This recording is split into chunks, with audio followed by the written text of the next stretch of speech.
I slipped my phone into my apron pocket for the third time in the last hour, willing it not to vibrate. Tyler had found my new number somehow. 217 missed calls in the past week. I had stopped counting the voicemails at 50. The Friday night shift at Rossi's Italian Bistro was picking up momentum, tables filling with well-dressed couples celebrating anniversaries, business associates closing deals over wine that probably cost more than my monthly rent. But I couldn't focus on any of it. Through the tall windows facing Marlborough Street, water streaked down the glass in steady rivulets. The storm had started around 8, turning the city into a blur of headlights and dark umbrellas. I balanced a tray of empty plates against my hip, weaving between tables toward the kitchen. 27 years old, and this was where life had landed me. Not that serving tables was shameful work, but I had wanted different things once. Architecture school, designing homes that families would build memories inside, creating spaces that mattered. 2 years into my degree program before the money ran out, and reality dragged me back to hourly wages and sore legs. "Megan, table 12 needs attention," Franco called from behind the host stand. His thick gray eyebrows pulled together in that way that meant someone important sat waiting. "The gentleman there," he ordered the Barolo Riserva. "That means you treat him like royalty, understand?" "Got it, Franco." I smoothed my black uniform shirt and grabbed a fresh notepad. Table 12 sat in the corner of our VIP section, surrounded by exposed brick walls and soft amber lighting designed to make people feel exclusive. The man sitting alone caught my eye immediately, and not because of what he wore, though his tailored charcoal suit probably cost several $1,000s. It was the way he occupied space, completely still, hands folded on the white tablecloth, dark eyes scanning the restaurant with methodical precision. He wasn't looking at the decor. He was assessing exits, watching the door, cataloging every person who entered or left. When I approached his table, those eyes landed on me with uncomfortable intensity. "Good evening, sir. My name is Megan, and I'll be taking care of you tonight. Can I start you off with an appetizer? Or would you prefer to see the wine list?" The words came out steady, professional. Years of practice made polite service automatic even when my mind was elsewhere, calculating how many hours until I could go home and check if Tyler was parked outside my building again. "The Barolo Riserva, 2015 vintage, and I'll take the special, whatever the chef recommends tonight." His voice was deep, controlled, with an accent I couldn't quite place. Italian, maybe. Or at least Italian-American. He didn't look at the menu I extended toward him. "Excellent choice. The special this evening is braised short rib with truffle risotto and roasted vegetables. I'll have that out for you shortly." I wrote down the order, even though I would remember it perfectly. Something about him made me want to appear busy, to have a reason to look away from that penetrating stare. "You seem distracted." It wasn't a question. He leaned back slightly, one hand moving to adjust the cuff of his shirt. No wedding ring, I noticed, but a watch that gleamed silver and expensive in the low light. Boyfriend troubles? The assumption startled me into honesty. Ex-boyfriend, actually. And yes, troubles would be an understatement. Why was I telling this stranger anything? But his tone had been curious, not invasive. Almost concerned. The dangerous kind of ex? He tilted his head slightly, studying my face like he was reading a language written there. The kind that doesn't understand what "leave me alone" means. I shouldn't be having this conversation. Franco would have my head if he saw me chatting instead of working. "I'm sorry, I should put your order in. The kitchen gets backed up if we wait too long." "Go ahead." He waved one hand in dismissal, but his eyes stayed on me a moment longer, before he turned his attention to the window. "And Megan, if it gets worse, there are solutions. Not all of them involve police and paperwork." I didn't know what to say to that, so I just nodded and hurried toward the kitchen. Something about the way he had said solutions made my skin prickle. Not threatening exactly, but certain. Like he knew things about problems and fixing them that most people didn't. The kitchen was chaos. Chefs calling out orders in Italian and English, steam rising from pots, the sharp smell of garlic and wine reductions filling the air. I clipped the order slip to the wheel and grabbed the Barolo from the wine storage. $250 for a single bottle. I tried not to think about how that would cover my cell phone bill and groceries for 2 weeks. When I returned to table 12 with the wine, the man was typing something on his phone with quick, efficient movements. He looked up when I approached, pocketing the device smoothly. "Your Barolo, sir. Would you like me to pour, or would you prefer to do it yourself?" "You pour. I trust you know how to handle expensive things." Again, that wasn't quite flirtation, but something else. A test, maybe. Seeing if I would react defensively or rise to the challenge. I uncorked the bottle with practiced ease and poured exactly the right amount, watching the dark red liquid swirl in the glass. "Enjoy. Your meal will be ready in about 15 minutes. 3 more tables needed clearing. 2 couples wanted dessert menus, and a businessman at table 6 was getting increasingly loud and difficult with my coworker Jessica." I moved through the rhythm of service, refilling water glasses, taking orders, delivering plates. But I couldn't completely shake the awareness that the man at table 12 was still watching. Not constantly, not in a way that felt predatory like Tyler's stares had been. But periodically his gaze would find me across the restaurant, track my movements for a few seconds, then return to his wine or his phone. My own phone buzzed in my pocket. I already knew who it was before I looked. "Tyler." The message preview made my stomach clench. "I know where you work now. We need to talk. I'm coming to see you." No. He couldn't. Not here. Not at work where I had to stay professional and couldn't run. I turned toward the window, scanning the street beyond the rain-soaked glass. And there he was, standing across the street under the awning of a closed shop, staring directly at the restaurant. Directly at me. Tyler's blonde hair was plastered to his forehead from the rain, his jacket soaked through, but he didn't move. Just stood there like some kind of terrible statue, hands shoved in his pockets, eyes locked on the windows. Panic squeezed my chest. How long had he been there? How had he found me? I changed my number, moved apartments, took every precaution I could afford. But Tyler always found ways, always managed to show up, to invade my space, to make it clear that he considered me his regardless of what I wanted. I was heading back toward the kitchen with a tray of dirty dishes when I saw him start crossing the street. Rain and headlights created a surreal backdrop as he wove between cars, his movements deliberate. Coming here. Coming inside. Oh God. He was actually going to walk into the restaurant and cause a scene, and probably get me fired because Franco had a strict policy about personal drama, interfering with service. The tray slipped. I tried to catch it, overcorrected, and watched in horror as 4 plates, 3 wine glasses, and an entire collection of silverware went crashing to the marble floor. The noise cut through the restaurant like a gunshot. Conversation stopped, heads turned. And I just stood there, frozen, staring at the wreckage at my feet, while through the window I could see Tyler reaching for the restaurant's front door. "Megan!" Franco was already moving toward me, concern and irritation warring on his face. "What happened? Are you all right?" I couldn't answer, couldn't move. Tyler pushed through the door, rain dripping from his clothes onto the expensive tile of Rossi's entrance. His eyes found mine immediately and he smiled. That same smile that used to make me feel special, that now only filled me with dread. He started walking toward me, weaving between tables, ignoring Franco's protests about reservations and proper seating. "Megan, baby, we need to talk. You can't keep ignoring me like this. We're meant to be together, you know that." His voice carried across the quiet restaurant. Other diners were staring now, some curious, others uncomfortable with the brewing confrontation. "Sir, you need to leave." Franco stepped between us, but Tyler just pushed past him. Not violently, but with enough force to make Franco stumble. My manager was 53, soft around the middle from sampling too much of his own restaurant's cooking. He wasn't going to stop Tyler. I backed up a step, then another, broken plates crunching under my shoes. Tyler kept coming. "I'm not leaving without you. You think you can just move and change your number and I'll forget about you? About us? That's not how this works." Someone stood up. The movement was so fluid and controlled that it barely registered, until suddenly there was a body between me and Tyler, the man from table 12. Up close, he was taller than I had realized. At least 6 feet, with the kind of build that came from actual work rather than gym memberships.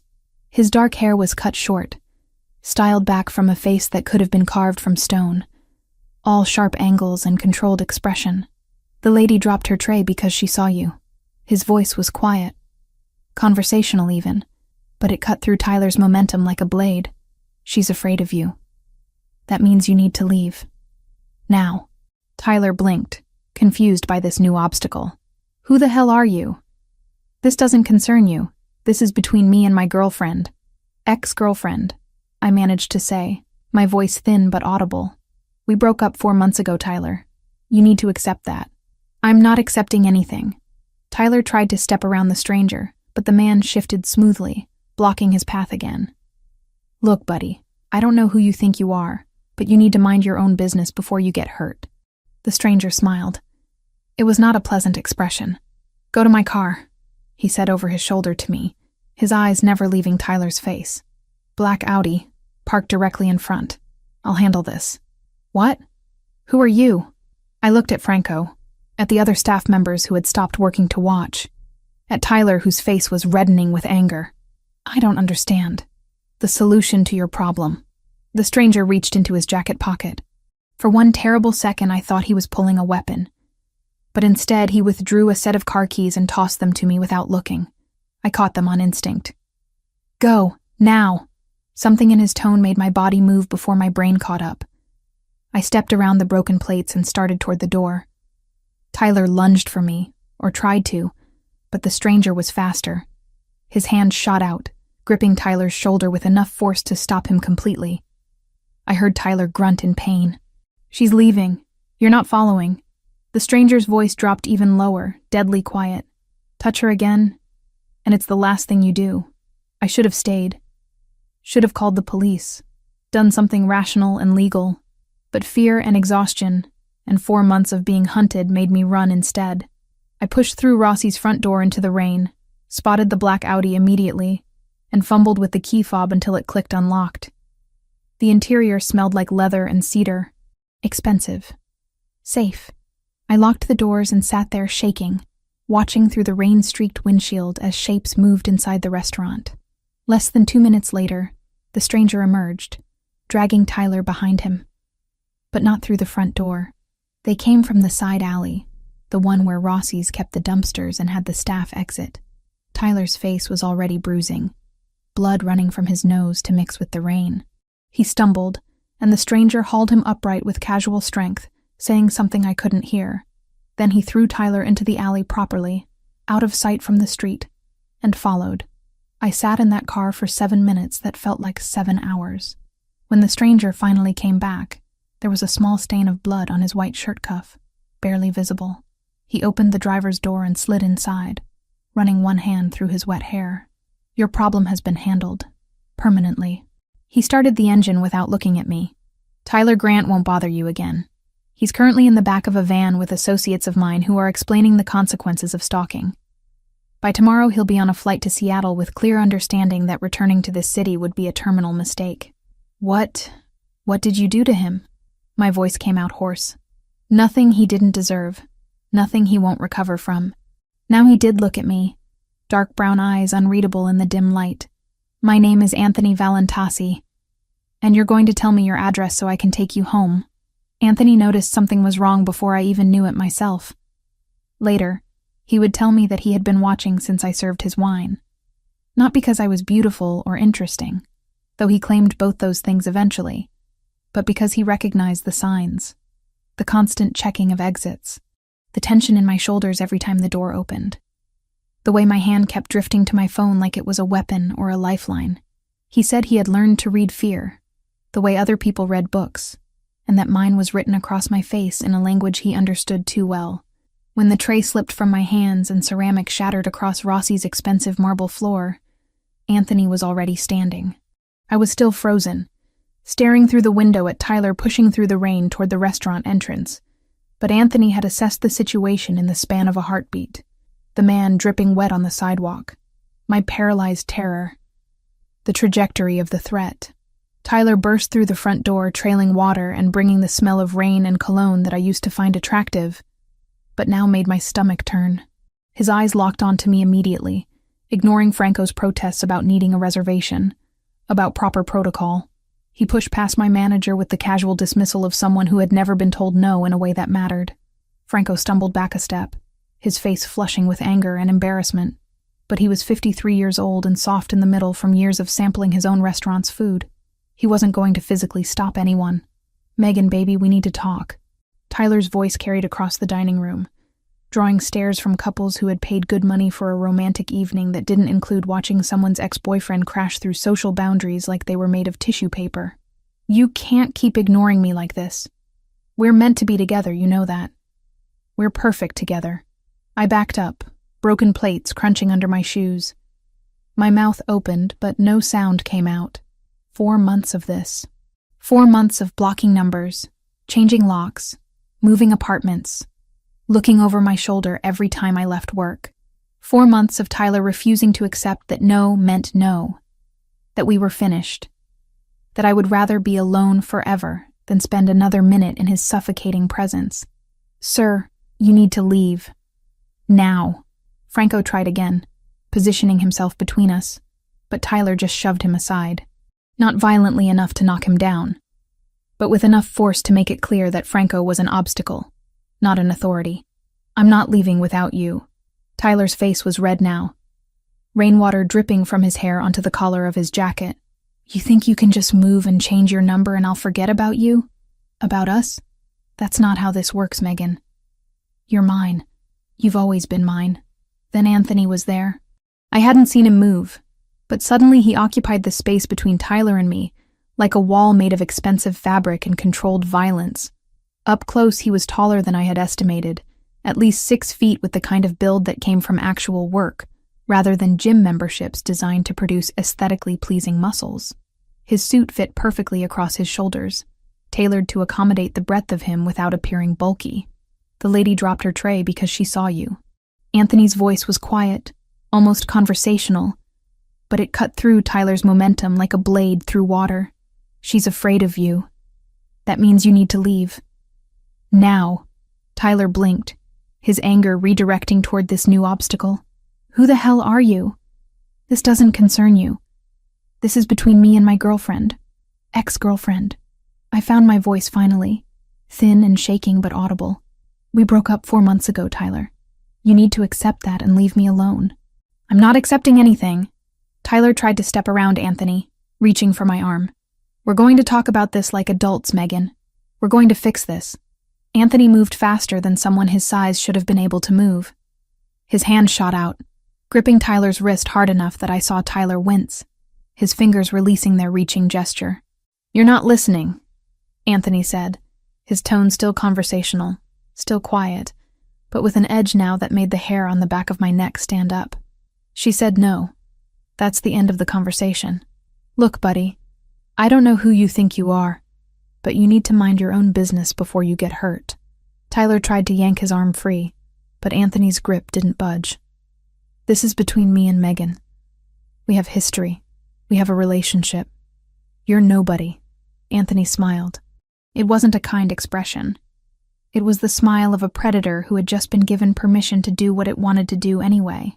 He released Tyler's wrist and pulled something from his pocket. For a terrible second, I thought it was a gun. But it was just car keys. He tossed them over his shoulder to me without looking, trusting that I would catch them. I did, on instinct. Go to my car, he said, still not taking his eyes off Tyler. Black Audi, parked directly in front. I'll handle this. What? I don't understand. Who are you? The questions tumbled out of me while my hands clutched his keys, hard enough that the metal bit into my palm. The solution to your problem. He tilted his head slightly, studying Tyler the way a scientist might study a particularly interesting insect. Go, now. Something in his voice made my body move before my brain could catch up and analyze the situation. I stepped around the broken plates, around Franco, who was watching everything with wide eyes, around the other diners who had their phones out recording this drama for their social media feeds.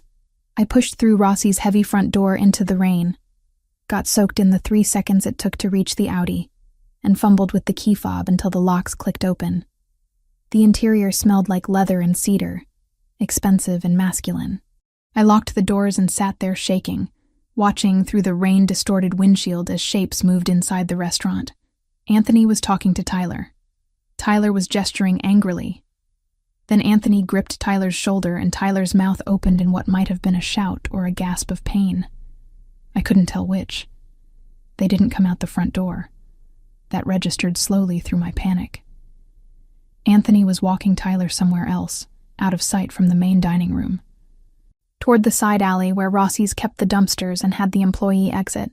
I leaned forward, trying to see. But the angle was wrong, and the rain made everything blurry. 7 minutes. I counted them on my phone, watching the numbers change while my heart hammered against my ribs. What was happening in that alley? What was Anthony doing to Tyler? Should I call the police? But what would I say? A stranger was beating up my stalker ex-boyfriend in defense of me? Would they even care? Would it make things worse?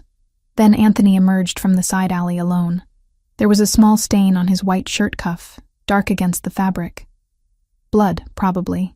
His hair was wet from the rain, but otherwise he looked completely composed, like he had just stepped out for a casual conversation, rather than whatever violence had occurred in that alley. He walked to the driver's side of the Audi with unhurried steps and slid inside, bringing the smell of rain with him. Your problem has been handled. Permanently. He started the engine without looking at me, adjusting the heat controls with practiced ease. Tyler Grant won't bother you again. He's currently in the back of a van with associates of mine who are explaining the consequences of stalking. By tomorrow morning, he'll be on a flight to Seattle, with clear understanding that returning to the city would be a terminal mistake for him. What did you do to him? My voice came out hoarse, barely above a whisper. Nothing he didn't deserve. Nothing he won't recover from. Now Anthony did look at me. Those dark brown eyes unreadable in the dim light from the dashboard. Broken nose. Possibly cracked ribs. Definitely bruised pride. He'll heal, but he'll remember what happens when he ignores boundaries. My people are very good at making lasting impressions. Your people. I repeated the words slowly, processing their implications. Who are you? My name is Anthony Valentasi. He said it like I should recognize it, like the name itself carried weight and meaning. When I didn't react, something that might have been amusement crossed his face. You don't follow local news, do you? I work double shifts most weeks. I don't have time for news.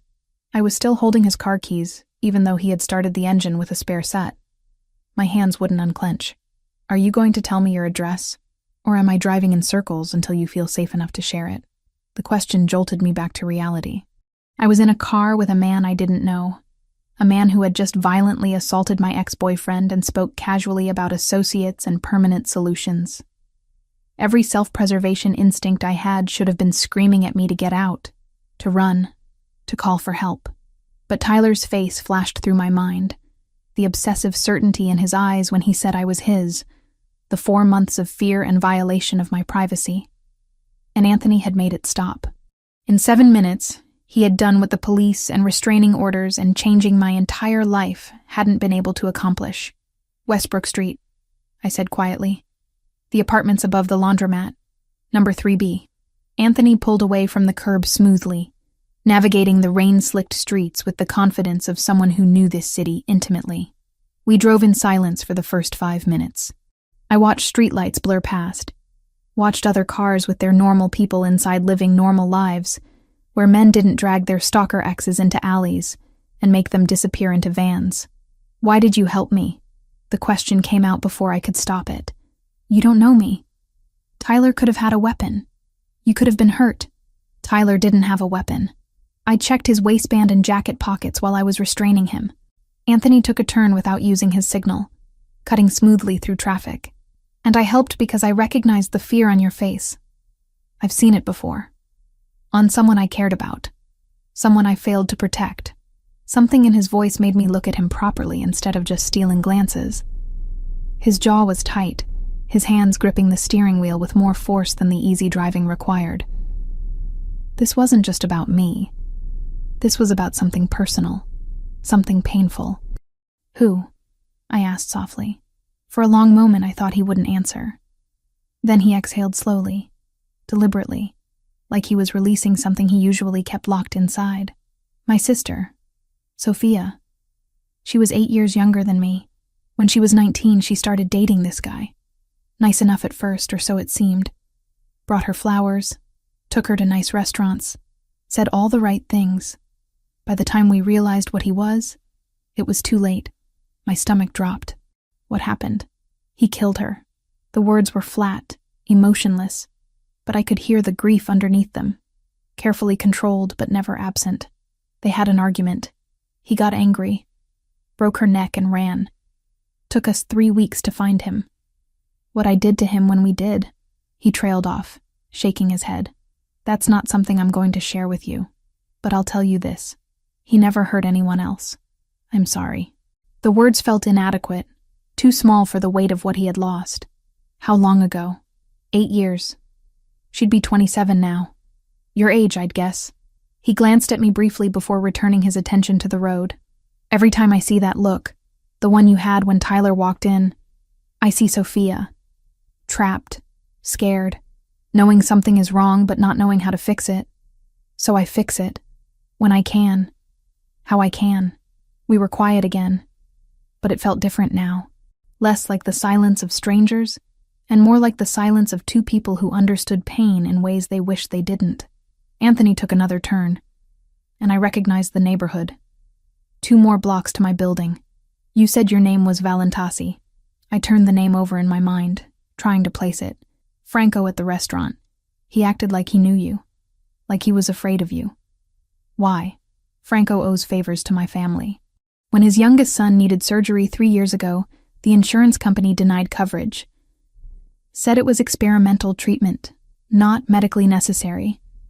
The boy was dying. My family covered the cost of the surgery and the hospital stay. In return, Franco provides certain services when we need them. Services. I tested the word. Like what? Like discretion. Like information about who comes into his restaurant and what they discuss. Like allowing me to use his establishment for meetings that require neutral ground. Anthony pulled up in front of my building, an old converted house that had been chopped into 4 apartments, each more cramped than the last. Franco is a good man. He takes care of his family. I respect that. But you scare him. Fear and respect aren't mutually exclusive. Anthony put the car in park, but didn't turn off the engine. Franco knows what I am, what I do. He knows that as long as he keeps his word and doesn't betray my trust, his family is safe and his business is protected. That's worth more than not being afraid. I should have been horrified. Should have recognized the threat in those words, the casual acknowledgement of being something dangerous. But instead I felt a strange kind of relief. Because Anthony was at least honest about what he was. Tyler had pretended to be sweet and loving, right up until the moment he wasn't. Anthony wore his danger on the surface where I could see it and make informed decisions. I need your number. He pulled out his phone, a sleek device that probably cost more than my monthly rent. Not for anything inappropriate, but I need you to be able to contact me if Tyler tries to reach out again, or if anyone else bothers you. Permanent solutions only work as long as the person believes the consequences. Sometimes people need reminders. I hesitated, then rattled off my number. He entered it into his contacts, saving it simply as Megan. Seeing my name in his phone felt intimate in a way I hadn't expected. If you need anything else, he continued, pocketing the phone. Mention my name to Franco. He'll know how to reach me. And if you want to change shifts or take time off from work after tonight, just tell him I approved it. He won't argue. Because you own the restaurant? Because I own the building the restaurant is in. And Franco knows that his lease renewal depends on my goodwill. He said it matter-of-factly, without pride or shame. That's how this works. Everything connects to everything else. Power is just understanding which threads to pull. I sat there for a moment longer, hand on the door handle, trying to process everything that had happened in the last hour. I had gone from normal Friday night shift to having my stalker ex violently removed by a man who was either a criminal or something close to it. A man who now had my phone number and expected me to call him if I needed help. It was insane. All of it was completely insane. Thank you, I said finally. Because despite the insanity, Anthony had done what no one else had been willing or able to do. For Tyler. For fixing it. You don't have to thank me. He was looking straight ahead through the windshield at my building, at the flickering streetlight that the landlord kept promising to fix. But you're welcome anyway. Be careful, Megan, and call me if anything changes. I got out into the rain, handed his keys through the window, and watched him drive away. The Audi's taillights disappeared around the corner, and I stood there getting soaked, wondering what I had just gotten myself into, wondering if the cure for Tyler was going to turn out to be worse than the disease. wondering why part of me hoped Anthony would call, even though I knew he probably wouldn't. He had played hero tonight, fixed my problem out of guilt and memory and his own demons. That didn't mean he wanted anything more from me than the satisfaction of saving someone when he hadn't been able to save his sister. I climbed the stairs to my apartment, unlocked 3 separate locks that had never made me feel safe, and collapsed onto my secondhand couch. My phone buzzed. For a terrible second, I thought it was Tyler. That whatever Anthony had done hadn't worked, that I was right back where I started. But it was a text from an unknown number. Locked your door? Good. Sleep well. You're safe now. Anthony. He was making sure I had gotten inside okay. Making sure I was following basic security. It should have felt invasive. This strange man checking up on me. Instead, it felt like someone actually cared whether I lived or died. And I hadn't felt that way in longer than I wanted to admit. I texted back a simple, "Thank you," and went to bed with my phone clutched in my hand, waiting for Tyler to call and prove that permanent solutions were never really permanent. But he didn't call. Not that night. Not the next day. Not the day after that. For the first time in 4 months, my phone stayed silent in all the right ways, and I started to believe that maybe, just maybe, I could stop looking over my shoulder. The Audi's leather seats embraced me like expensive furniture I had no right to be sitting on. Anthony pulled away from my building smoothly, his movements practiced and confident as he navigated the dark streets. Streetlights cast orange halos through the water streaming down the windshield, turning the city into an impressionist painting. I clutched my wet uniform shirt, suddenly aware that I was dripping all over this pristine interior that probably cost more to detail than I made in a month. For the first 5 minutes, neither of us spoke. Anthony's attention stayed fixed on the road, hands positioned at 10 and 2 on the steering wheel like someone who had taken defensive driving courses seriously. His jaw was set, profile sharp against the passing lights. Every few seconds, his eyes would flick to the rearview mirror, checking behind us with the kind of vigilance that suggested paranoia or professional necessity. Maybe both. I watched the city scroll past. Familiar streets I walked every day looked different from inside this car, like I was seeing them from another dimension where people didn't worry about rent or abusive exes, or whether their manager would fire them for causing a scene during the dinner rush. My phone sat silent in my lap. No buzzing, no calls, no text messages saying, "We need to talk," or "I saw you leave with him," or any of the 100 variations Tyler had sent over the past 4 months. "What did you do to him?" The question finally escaped, quieter than I intended. To Tyler. Anthony glanced at me briefly before returning his focus to the road ahead. He took a left turn, heading deeper into my neighborhood where the buildings got shorter and the paint got more chipped. I explained the situation to him, clearly, in terms he couldn't misunderstand. "With your fists." It wasn't really a question. I had seen the blood on his cuff, heard the sounds from inside the restaurant before they disappeared into the alley. Among other communication methods, his tone stayed neutral, conversational even. Tyler Grant has a broken nose, possibly 2 cracked ribs, and bruising that will remind him for the next few weeks what happens when he ignores boundaries. My associates collected him from the alley and are currently driving him to a secure location where they'll reinforce tonight's lesson. Tomorrow morning, he'll be put on a flight to Seattle. He's been made aware that returning to this city would be the last mistake he makes. The casual way he described violence should have terrified me. Maybe it did. Somewhere underneath the exhaustion and relief. But mostly what I felt was a bone-deep gratitude that someone had finally taken Tyler seriously, had treated him like the threat he was, instead of dismissing my fear as dramatic overreaction. Why?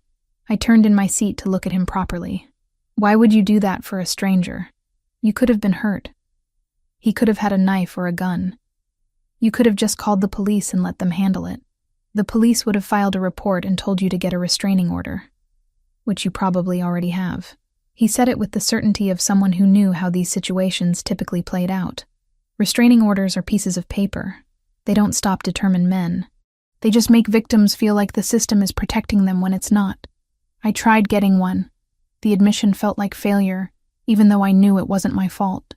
3 months ago, the judge said Tyler hadn't made any specific threats, hadn't committed any acts of violence. Following me wasn't illegal. Calling wasn't illegal as long as he wasn't threatening. Showing up at my work wasn't illegal because it's a public place. Everything he did walked the line just carefully enough that legally he was protected and I wasn't. Anthony's hands tightened on the steering wheel, knuckles going white for a moment before he deliberately relaxed them. The law is useful for many things. Protecting women from men like Tyler isn't one of them. Not until after those men have already done something violent. By then, it's too late. That sounds like experience talking. He was quiet for so long I thought he wouldn't respond. We passed 3 more blocks, turned onto Westbrook Street, where my building waited with its flickering streetlight and cracked sidewalk. Then he pulled over to the curb, but didn't put the car in park, engine still running while he stared straight ahead through the windshield. I had a sister. His voice had changed, gone softer, but also harder somehow, like he was forcing the words through a throat that didn't want to release them. Sophia, 8 years younger than me. When I was 26 and building my business, she was 18 and thought she was in love. My chest tightened. I already knew where this was going. Could hear the past tense in how he spoke about her. Could see the grief etched into the tense line of his shoulders. His name was David Mercado. Seemed like a decent guy at first. Brought her flowers, took her to nice restaurants, said all the right things about respecting her and wanting to build a future together. By the time any of us realized what he really was, Sophia was already trapped. Anthony's jaw clenched, released, clenched again. He isolated her from her friends, convinced her that our family didn't understand their relationship, made her dependent on him emotionally and financially. The classic pattern, but we didn't see it happening. Or I didn't. I was too busy with work, with establishing territory, with all the things I thought were important. I didn't say anything. Sometimes the kindest thing you can offer someone is silence to fill however they need to. She tried to leave him, 3 times that I know of. Each time he'd show up wherever she was staying, crying and apologizing and promising to change. Each time she believed him, because she was 19, and wanted to believe that love could fix broken people. His voice had gone flat now, emotionless in the way that meant he was feeling too much to let any of it show. The 4th time she tried to leave, he killed her. They had an argument in his apartment. He pushed her. She fell wrong, broke her neck on the corner of a table. Oh, God. The words came out breathless. Anthony, I'm so sorry. He ran. Disappeared for 3 weeks while we searched every corner of the city and the surrounding counties. Eventually we found him in a motel 2 states away, drunk and feeling sorry for himself.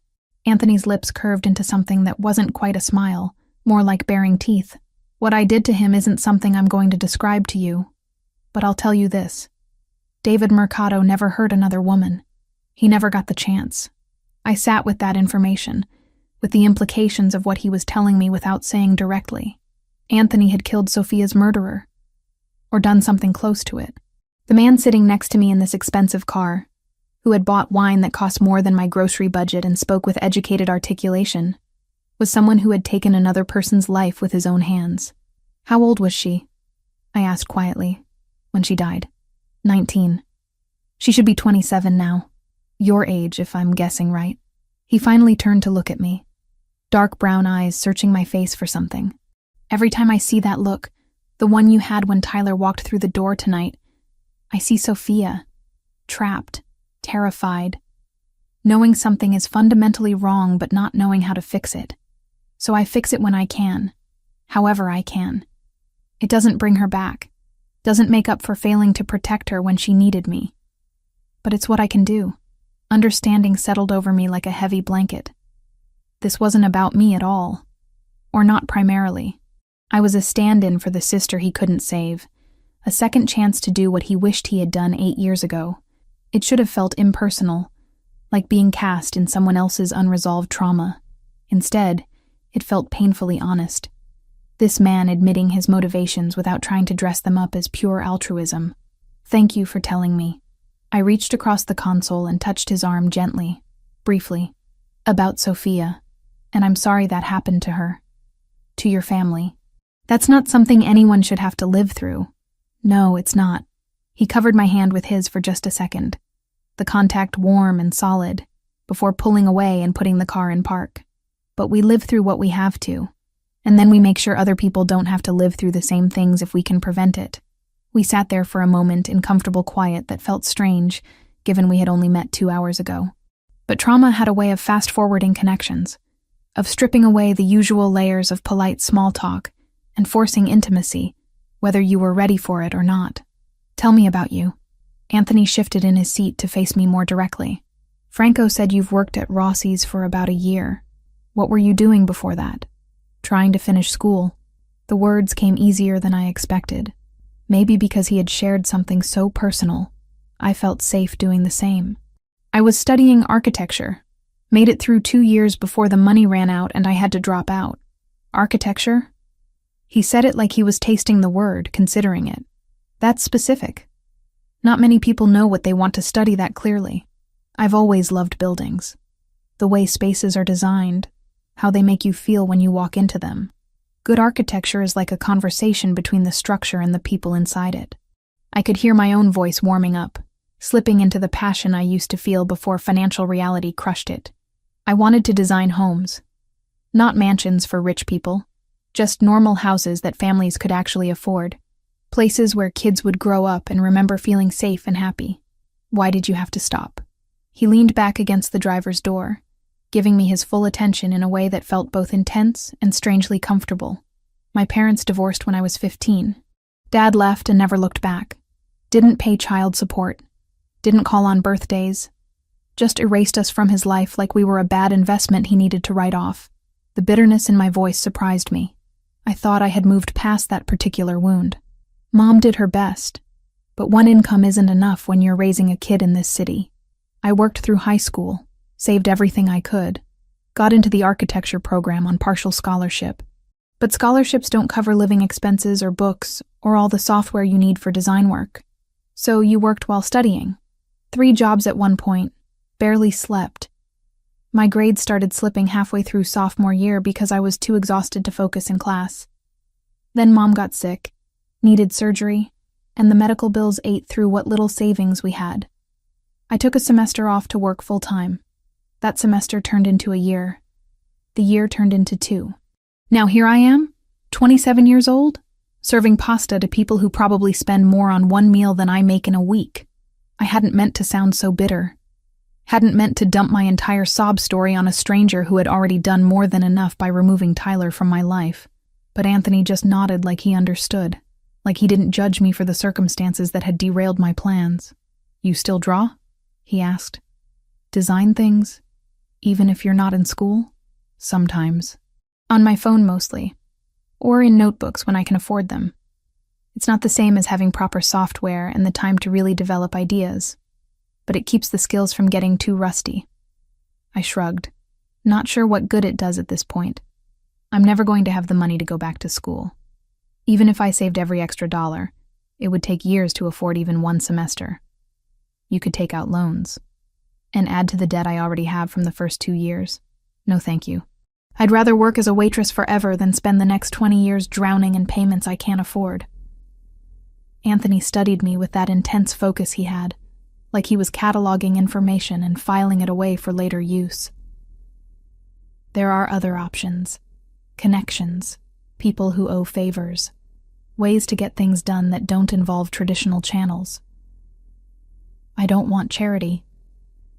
The words came out sharper than I intended. Sorry, that's not directed at you.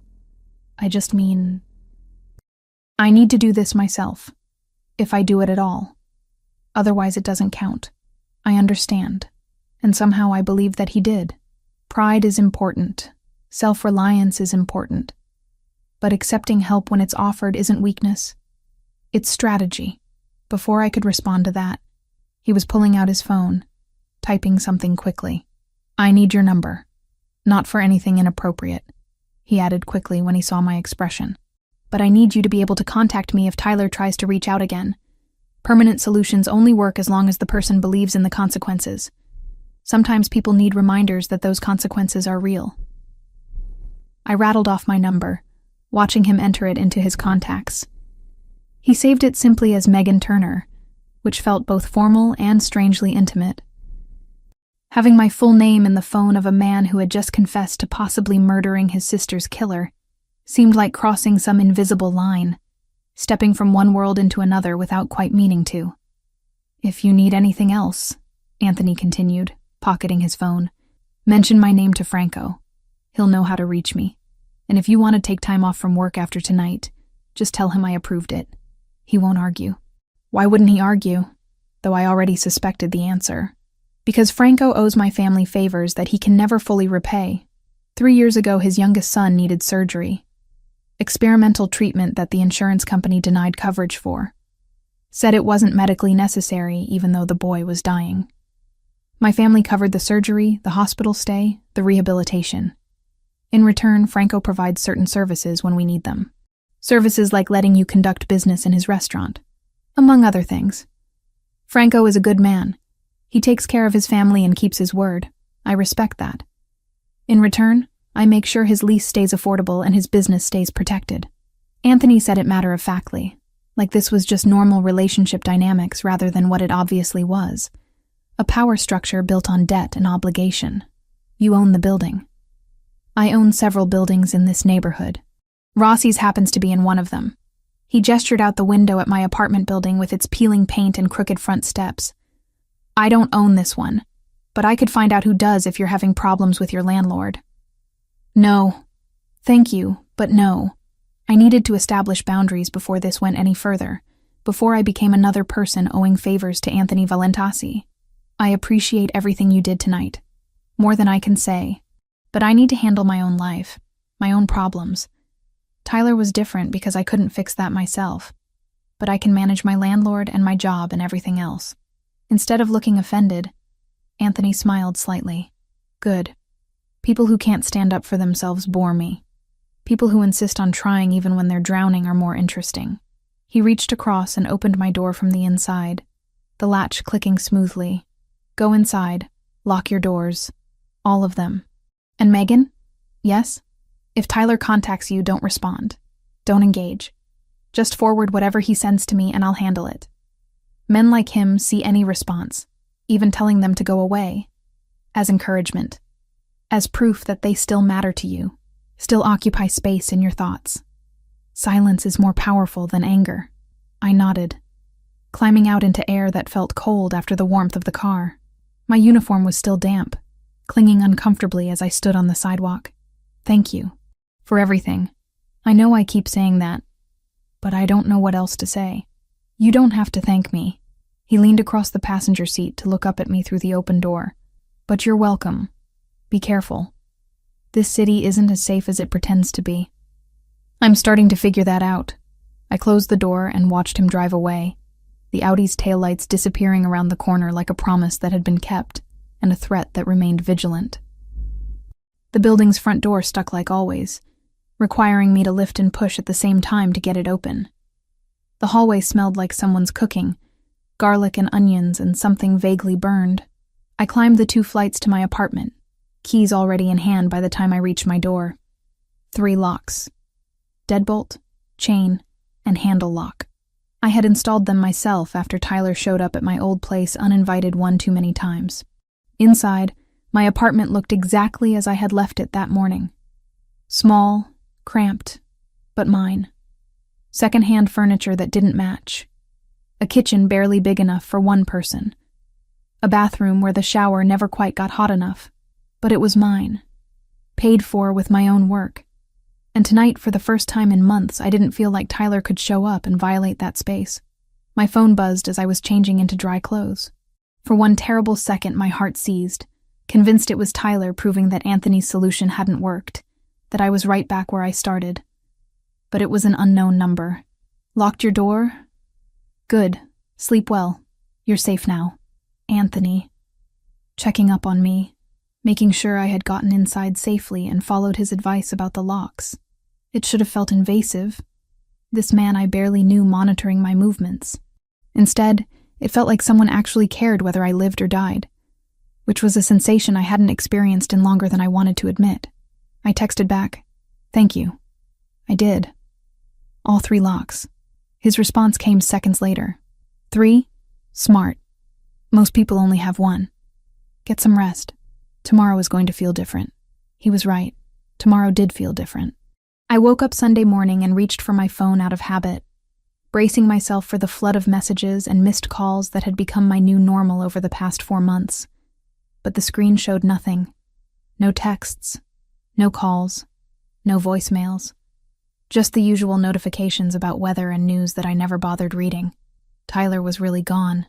I spent the day in a strange state of suspended disbelief, waiting for the other shoe to drop, for Tyler to prove that Anthony's permanent solution wasn't permanent at all. But my phone stayed silent. No texts appeared saying he missed me, or needed to talk, or couldn't live without me. No calls came through in the middle of the night. No one stood outside my building watching my windows. By Monday, I started to believe it might actually be real. By Tuesday, the constant tension in my shoulders began to ease.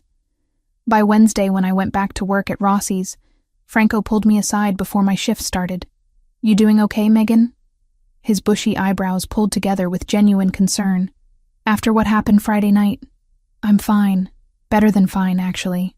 I'm sorry about the mess, about the scene Tyler caused. I'll pay for the broken plates." "Don't worry about the plates."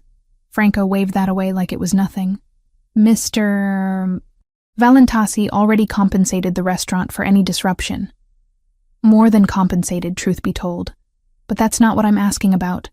You really okay? That man, Tyler, he's not going to come back here? No. I said it with more certainty than I had felt about anything in months.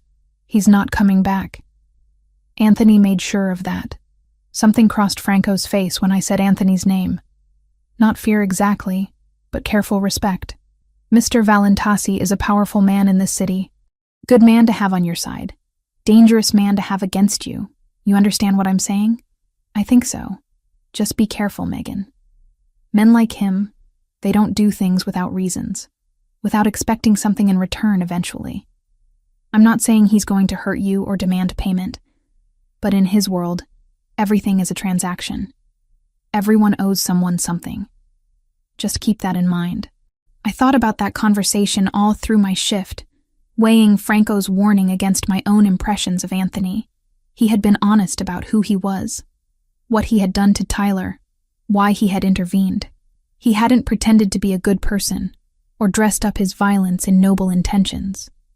He had simply fixed a problem because it reminded him of a problem he hadn't been able to fix 8 years ago.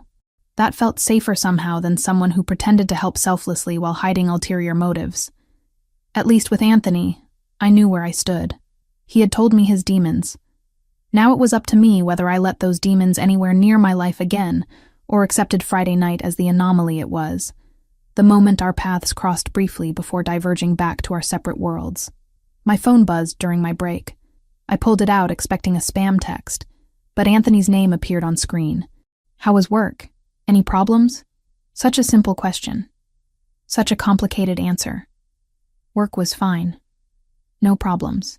But standing in Rossi's kitchen eating a rush dinner before heading back to my tables, I realized that my life had fundamentally shifted in ways I was only beginning to understand. Anthony Valentasi had done more than remove Tyler from my immediate vicinity. He had shown me that problems could be solved, that fear didn't have to be a permanent state of being, that sometimes the most dangerous person in the room was also the safest one to stand behind. I typed back, "Work is good. No problems. Thank you for asking." His response, "Good. Sleep well tonight. You've earned it." And for the first time in 4 months, I believed that I might actually be able to. 5 days passed without a single text from Tyler. 5 entire days where my phone stayed silent in all the ways that mattered. No blocked calls showing up as unknown. No voicemails rambling about how much he missed me or how I was making a mistake. No social media messages from accounts I didn't recognize but knew were him. Nothing. The absence of harassment felt more unreal than its presence ever had. Monday morning I woke up and actually checked my phone with something other than dread. Still nothing. Tuesday. I went grocery shopping without constantly looking over my shoulder, without that crawling sensation between my shoulder blades that meant someone was watching. By Wednesday, when I returned to Rossi's for my first shift since the incident, I almost believed Anthony had actually solved the problem permanently like he promised. Franco caught me before I could even tie my apron on. He pulled me into his small office behind the kitchen, closing the door with more care than necessary. The space smelled like old receipts and the espresso machine that lived on his desk, constantly brewing thick Italian coffee that he claimed was the only thing keeping him sane after 30 years in the restaurant business. "Megan, sit down for a minute." He gestured to the folding chair across from his desk, settling his considerable bulk into his own chair with a wheeze. "We need to talk about what happened Friday." My stomach clenched. "If this is about the broken plates, I'll pay for them." "I'm so sorry about the scene Tyler caused. It won't happen again. The plates are nothing, already taken care of." Franco waved that away like it was meaningless. Mr. Valentasi compensated the restaurant more than generously for any disruption. "That's not what concerns me." "Then what?" He studied me for a long moment. His weathered face creased with something between concern and calculation. "How much do you know about Anthony Valentasi?" "Not much." I shifted in the uncomfortable chair. "He told me his name, that he had a sister who died, that he has associates who took care of Tyler." "Associates." Franco repeated the word with a bitter smile. "That's a polite way to put it. Megan, Anthony Valentasi is the head of one of the most powerful crime families in this city. His father built an empire that Anthony inherited and expanded. The Valentasi family controls the docks, most of the construction contracts, several legitimate businesses that serve as fronts for less legitimate operations. When Anthony Valentasi decides something needs to happen, it happens. When he decides someone needs to disappear, they disappear." The confirmation of what I had already suspected still hit me like cold water. "You're saying he's a criminal." "I'm saying he's dangerous." Franco leaned forward, elbows on his cluttered desk. "But I'm also saying that 3 years ago, when my son Paolo needed surgery, when the insurance denied coverage and we were watching him die slowly, the Valentasi family paid for everything. $230,000 in medical bills, just gone. Paid in full. Paolo is 14 now, healthy, plays soccer, drives me crazy with his attitude. He's alive because Anthony Valentasi decided my family deserved help. So you owe him." "I owe him everything." The words came out flat, factual, and that debt will never be fully paid. That's how it works in his world. Everything is transactions. Everyone owes someone. I'm telling you this because I see how you looked at him Friday night, like he was some kind of hero swooping in to save you. And maybe he was. But heroes in Anthony's world always expect something in return. Maybe not today, maybe not next month, but eventually. I absorbed that information, turning it over in my mind. He hasn't asked me for anything. Not yet. Franco stood, signaling the conversation was ending. "Just be careful, Megan. You're a good kid. You work hard, you don't cause problems. I don't want to see you get pulled into something you can't get out of. Men like Anthony, they don't let people go once they've claimed them. And make no mistake, by defending you Friday night, he claimed you." The words stayed with me through my entire shift. I moved through the familiar motions of taking orders, delivering plates, refilling wine glasses. But my mind kept circling back to Franco's warning. Everything is transactions. Everyone owes someone. Had I traded one form of control for another? Tyler's obsessive stalking for Anthony's protective possession? It was just past 9 when I saw him. Anthony walked through Rossi's front door alone. No bodyguards visible, though I suspected they were nearby. He wore a different suit than Friday. This one charcoal gray that probably cost more than my car was worth back when I still had a car. His dark hair was styled back, and when his eyes found mine across the restaurant, I felt that same jolt of awareness I had Friday night. Franco materialized at the host stand to personally escort Anthony to table 12, the same corner booth where he had sat before, the same table where he had first noticed me, first recognized my fear. I gave him a few minutes to settle before approaching with a menu I already knew he wouldn't look at. "Good evening, Mr. Valentasi." I kept my voice professional, trying to ignore how my pulse had picked up. "Can I get you started with something to drink?" "Megan." He said my name like he was tasting it. "And please, call me Anthony. Mr. Valentasi makes me feel like my father." His eyes scanned my face with that same intensity from before. "How have you been? Any problems?" "No problems. Actually, it's been the quietest few days I've had in months." I set the menu down even though he wasn't looking at it. Thank you for that. I told you it was handled. He leaned back, completely relaxed in a way that suggested he was comfortable everywhere. Have you heard from Tyler at all? Nothing. Not a single text or call. It's like he vanished completely. Good. That means the message was received clearly. Anthony's gaze drifted to the other tables. The couples dining, the businessmen conducting deals over expensive wine. What time does your shift end? The question caught me off guard. 11. We close at 10:30, but cleanup takes about half an hour. Why? Because I'd like to take you to dinner. Somewhere other than where you work, where you can actually sit down and eat instead of serving everyone else. He said it casually, but there was intention underneath. If you're interested. I should have said no. Should have remembered Franco's warning about transactions and debts and getting pulled into worlds I didn't understand. But standing there looking at Anthony, at the man who had ended 4 months of terror with 7 minutes of controlled violence, I found myself nodding. I'd like that. Good. I'll wait. He pulled out his phone, already moving on to whatever business required his attention. Take your time finishing work. I'm patient when it matters. The next 2 hours passed in a strange state of heightened awareness. I was conscious of Anthony's presence the entire time, even when I was on the opposite side of the restaurant. I caught him watching me periodically, not constantly, just occasional glances that felt weighted. At 10:45, I finished my last table, split my tips with the other servers, and changed out of my work shirt into the clean blouse I kept in my locker for exactly these situations. Anthony was waiting by the front entrance, settled in a chair like he owned it. He probably did own it, along with everything else in the building. When I approached, he stood with fluid grace and held the door open. There's a French place 3 blocks from here, he said as we stepped into the cool night air. Small, quiet, excellent food. The owner is a friend. He'll treat us well. Another person who owes you favors? Anthony glanced at me, something that might have been amusement crossing his features. Actually, no. Pierre is just someone I've known since we were teenagers. Sometimes people are friends without obligation attached. We walked in comfortable silence. The streets were quieter at this hour, most businesses closed. Just the occasional car passing and other late-night workers heading home. Anthony walked on the street side of the sidewalk. An old-fashioned gesture that reminded me this man had been raised with certain codes, even if those codes existed alongside violence. The restaurant he led me to was exactly as promised. Small, maybe 12 tables, warm lighting that made everything feel intimate. The owner, a barrel-chested man with a magnificent mustache, greeted Anthony with genuine warmth and rapid French that I couldn't follow. We were seated at a corner table away from the few other diners, menus appearing instantly along with water and bread. Order whatever you want, Anthony said, finally opening his menu.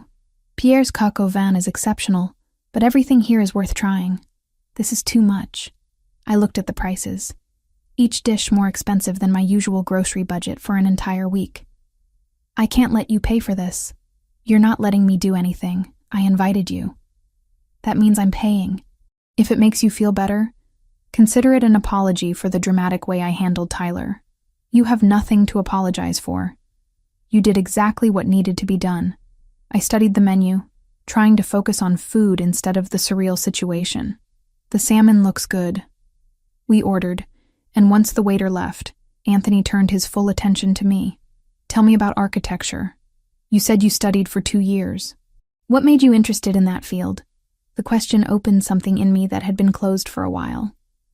I found myself talking about discovering architecture through a school project in middle school, about realizing that spaces could be designed to make people feel certain ways, about wanting to create homes that families would build memories inside instead of just structures that held furniture. Anthony listened with genuine interest, asking questions that showed he was actually paying attention. Why did you have to stop? The story came out easier this time. My parents' divorce, my father disappearing from our lives, working multiple jobs while trying to study, my mother's medical bills eating through any savings we managed to accumulate. By the time I finished, our food had arrived, and I was surprised to realize I had been talking for almost 20 minutes. What about financial aid? Anthony asked, cutting into his steak with precise movements. Student loans? Scholarships? Grants? I already have loans from the first 2 years. Adding more debt when I'm not even sure I could finish the degree seems irresponsible. I tasted the salmon, which was indeed exceptional, and scholarships usually go to students fresh out of high school, not 27-year-olds who dropped out years ago. There are other options. Adult continuing education programs, work-study arrangements, people who invest in promising talent. He said it carefully, like he was testing the waters. I appreciate the thought, but I need to do this myself if I do it at all. Taking handouts or owing favors doesn't feel right. Instead of arguing, Anthony nodded. Pride is important. Self-reliance matters. But refusing help when it's genuinely offered isn't strength. Sometimes it's just stubbornness. Maybe. I took another bite, considering. What about you? Did you always plan to go into the family business? His expression shifted, became more guarded. I didn't have much choice. My father expected his sons to follow him. My older brother Michael died when I was 18. Car accident. Though there were rumors it wasn't really an accident. After that, I was the heir. The responsibility fell to me whether I wanted it or not. Did you want it? I wanted Sophia to be safe. I wanted my mother to stop crying herself to sleep. I wanted the people who might have killed Michael to fear our family enough that they wouldn't try again. He met my eyes directly. So I learned what I needed to learn. Became what I needed to become. And now here I am, 34 years old, running an empire built on violence and money and loyalty bought through fear. The honesty in his voice struck me. You say that like you regret it. I regret that Sophia died anyway. That all the power I accumulated couldn't save her from one angry man with quick hands. He finished his wine, refilled both our glasses from the bottle. But I don't regret protecting the people I can protect. Making sure others don't suffer what my family suffered. That has to count for something. We talked for another hour, the conversation flowing easier than it should have between a waitress and a crime boss. Anthony told me about growing up in the Italian neighborhood, about his grandmother who taught him to cook, about learning early that the world was divided between people who took what they wanted and people who let things be taken from them. I shared more about my dreams of designing houses, about the notebooks full of sketches I still kept, about feeling stuck in a life that wasn't quite what I had planned, but also wasn't entirely terrible. When we finally left the restaurant, Anthony walked me home again. That same protective positioning on the street side of the sidewalk. We stopped in front of my building, the flickering streetlight casting uneven shadows across the cracked pavement. I'd like to see you again, Anthony said, hands in his pockets, completely at ease. Not just when I visit Rossi's, actually take you out properly. If you're interested. I knew I should say no. Knew that getting involved with Anthony Valentasi was walking into complications I couldn't begin to predict. But I also knew that he was the first person in years who had listened to my dreams without dismissing them, who had treated me like someone worth protecting instead of someone to be controlled. I'm interested, I said, and watched something warm cross his features. Good. I'll call you. He waited while I unlocked the building door. Didn't leave until I was safely inside. Through the glass, I could see him standing there, hands still in his pockets, watching to make sure I made it up the stairs. My phone buzzed before I even reached my apartment. Anthony's text was simple. Thank you for tonight. Sleep well. I saved his number under his full name, stared at it for a long moment, and wondered what exactly I was getting myself into. Whatever it was, I realized I wanted to find out. 2 weeks slipped by faster than I expected. Anthony called the day after our French dinner, asking if I was free Thursday, then Saturday, then the following Tuesday.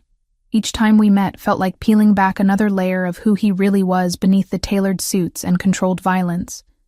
Thursday, he took me to an art gallery opening in the financial district. I felt out of place immediately, surrounded by people in designer clothes discussing pieces that cost more than my annual salary. But Anthony stayed close, his hand occasionally finding the small of my back as he introduced me simply as Megan, never explaining who I was or why I mattered. The gallery owner treated him with the same careful respect Franco showed. That mixture of genuine warmth and underlying awareness that this was someone you didn't cross. We stood in front of an abstract painting, all violent reds and blacks. When his phone rang, Anthony glanced at the screen, his jaw tightening almost imperceptibly. "Excuse me for a moment." He stepped away to take the call, and I watched his entire demeanor change. The relaxed man who had been explaining his surprisingly deep knowledge of modern art disappeared, replaced by someone colder, sharper. His voice dropped too low for me to hear words, but the tone carried across the gallery floor. Command. Authority. The kind of voice that expected immediate obedience. When he returned 2 minutes later, the warmth came back like he was putting on a familiar mask. "Sorry about that. Work issue." "What kind of work requires that tone of voice?" I asked quietly. "The kind where people's lives depend on following instructions exactly." He said it without apology or explanation, just flat honesty. "Do you want to leave? We can get coffee somewhere quieter." We ended up in a small cafe 3 blocks away, tucked into a booth at the back where Anthony could see the entrance and exits.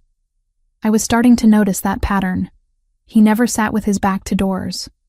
Always positioned himself where he could observe everyone coming and going. Always kept his phone face up on the table, checking it with a frequency that suggested constant monitoring of situations I couldn't see. "Does it ever stop?" I asked, watching him glance at his phone for the 3rd time in 5 minutes. Being vigilant? Not really. He pocketed the device, giving me his full attention. Survival in my world means staying 3 steps ahead of everyone who wants what you have or wants you gone. You relax, you die.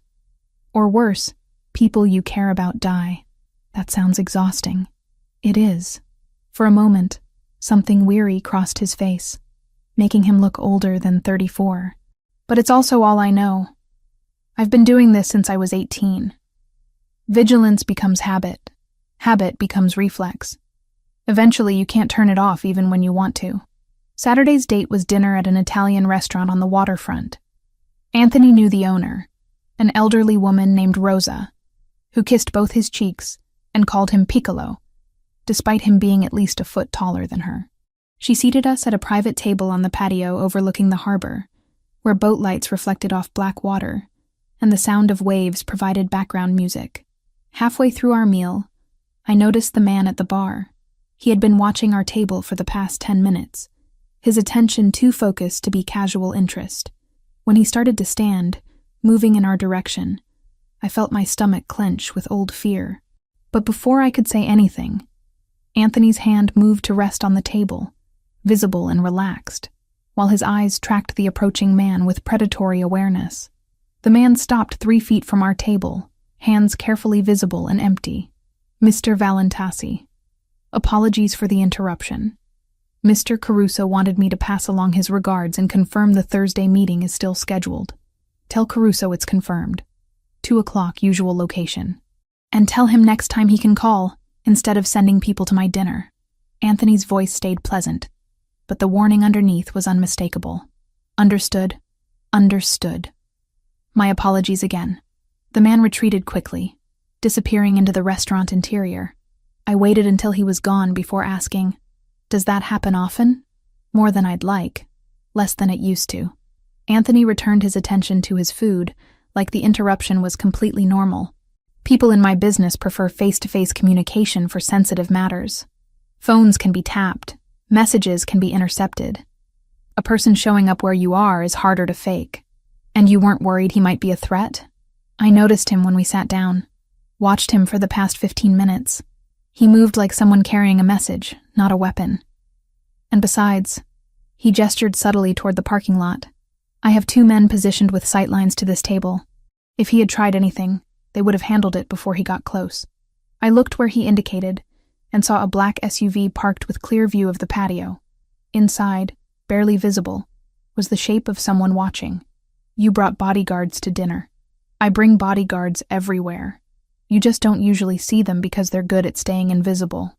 He said it matter-of-factly, like this was completely normal dating behavior. "Does that bother you?" Invisible didn't mean imaginary. He had a rotation. Different drivers, different cars, the same rules. They never walked me to the door, never hovered in the hallway, never made me explain myself to my own life. Presence without pressure. I could live with that. It should have. Normal people didn't need armed guards for dinner dates. Normal people didn't have associates interrupting romantic evenings with business communications. But I was starting to realize that my definition of normal had been permanently altered the moment Anthony dragged Tyler into that alley. I don't know yet, I answered honestly. Ask me again in a few weeks. Tuesday, he picked me up after my shift at Rossi's, this time suggesting we just drive. No destination, no plan, just moving through the city while we talked. He asked about my mother, about what had caused her medical crisis that derailed my education. I told him about the emergency surgery, the complications that required extended hospital stays, the insurance company fighting every claim. She's better now, I explained, watching streetlights blur past the window. Lives in Arizona with her sister. The dry climate is easier on her lungs. We talk maybe once a month, mostly about nothing important. Our relationship never quite recovered after Dad left. I think she blamed me somehow. Like if I had been different, he would have stayed. That's not how that works. Anthony took a turn without signaling. That aggressive confidence that suggested traffic laws were suggestions. Parents who leave aren't running from their children. They're running from responsibility, from the work it takes to be decent human beings. Your father leaving says everything about him and nothing about you. The certainty in his voice made my throat tight. You sound like you speak from experience. My father was many things. Loving wasn't one of them. Anthony's hands tightened on the steering wheel. He built an empire, but he destroyed his family doing it. My mother died when I was 23. The doctors said it was heart failure. I think it was heartbreak. 30 years married to a man who treated her like property, like another asset to be managed. Michael's death broke her. My father barely acknowledged her grief. I'm sorry. Don't be. I'm telling you this so you understand something important. He pulled over into an empty parking lot overlooking the water, putting the car in park and turning to face me fully. My world is violent and complicated and morally questionable at best. The people in it don't operate by normal rules. They hurt each other, use each other, dispose of each other when convenient. That's what I grew up watching. That's what I became part of. But I'm telling you right now, if you decide this is something you want, something real between us, I won't treat you that way. I won't use you, or discard you, or make you feel like you're convenient until you're not. My heart was pounding so hard I could hear it in my ears. Why are you telling me this now? Because I like you, Megan, more than I've liked anyone in years. And before this goes any further, you need to understand what being with me means. He reached across the console, taking my hand in his. It means people will watch you to get to me. It means rivals might try to use you as leverage. It means there will be nights I come home with blood on my clothes, and you can't ask whose blood it is. It means living with secrets and dangers that most people never have to think about. You're trying to scare me away. I'm trying to be honest with you. Because if we do this, really do this, I need you to choose it with full knowledge of what you're choosing. His thumb traced circles on my palm, the gesture almost absent-minded. I can protect you from a lot of things. I can make sure Tyler never bothers you again. I can keep rivals from touching you. I can provide security and resources and power, but I can't protect you from the reality of who I am and what I do. That's something you have to accept or walk away from.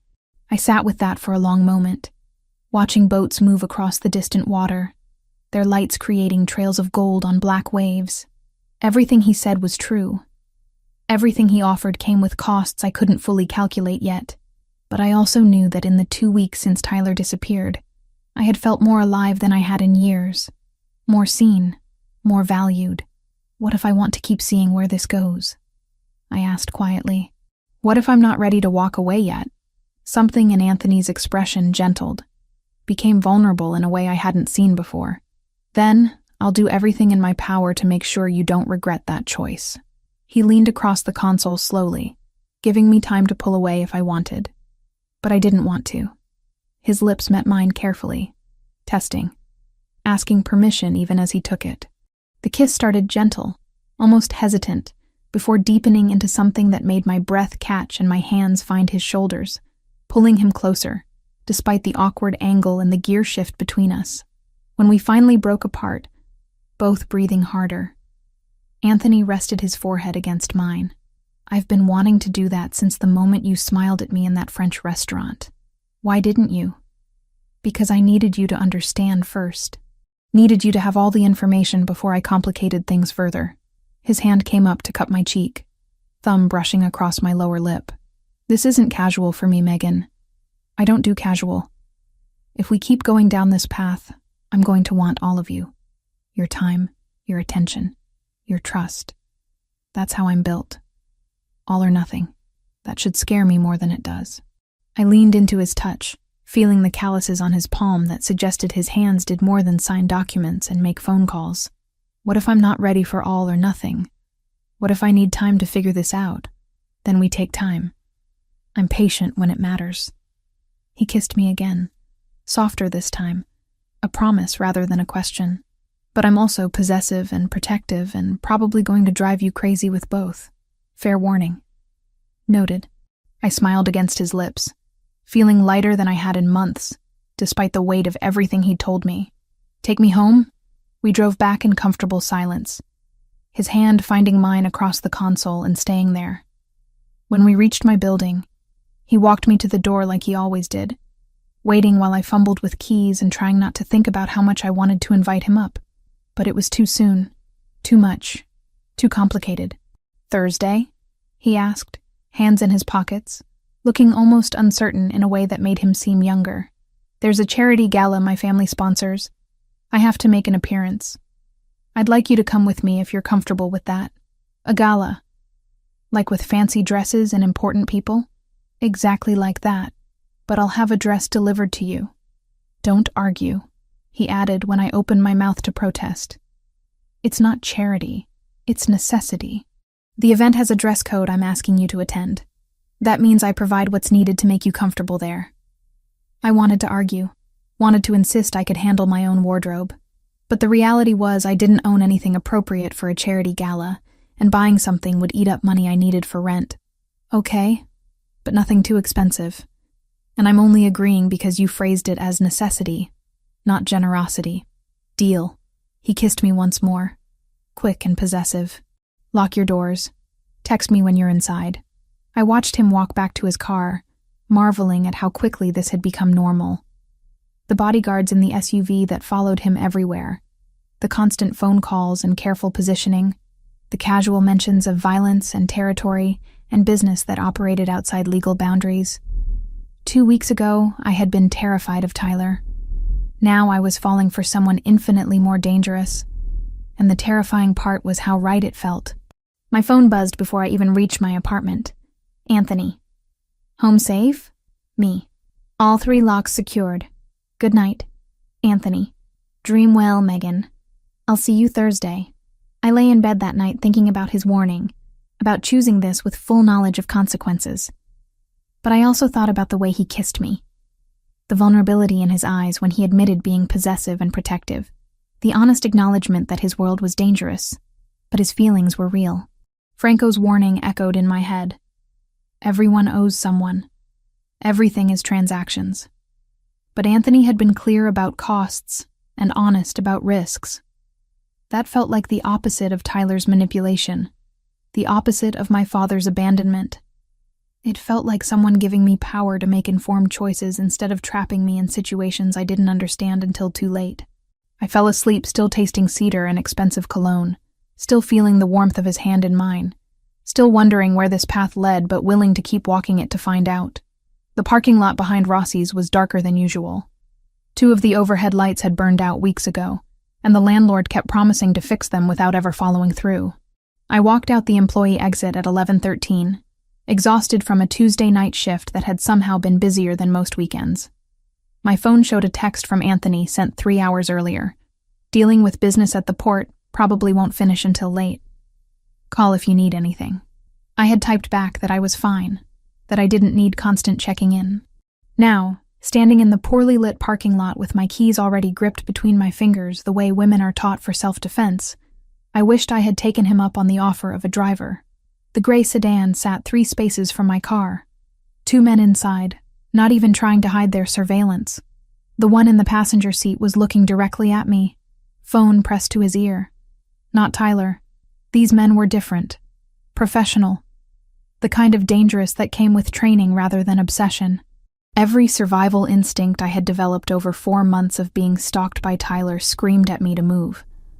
I spun on my heel and went straight back inside, nearly running into Franco, who was counting the cash drawer at the bar. "Megan, what's wrong?" He looked up from the bills, concern immediate in his weathered face. "There's a car in the lot. 2 men watching." My hands shook as I pulled out my phone, scrolling for Anthony's number. "They're not trying to hide it. Something's wrong." Franco's expression went from concern to grim. He moved to the window, peering through the blinds carefully. "Gray sedan. Virginia plates. Stay inside. Lock the back door." I was already calling Anthony. He picked up on the first ring, his voice sharp with alertness despite the late hour. "Megan, what happened?" "I'm still at Rossi's. There's a car in the parking lot with 2 men inside. They've been watching the building. Franco saw them too. He thinks something's wrong."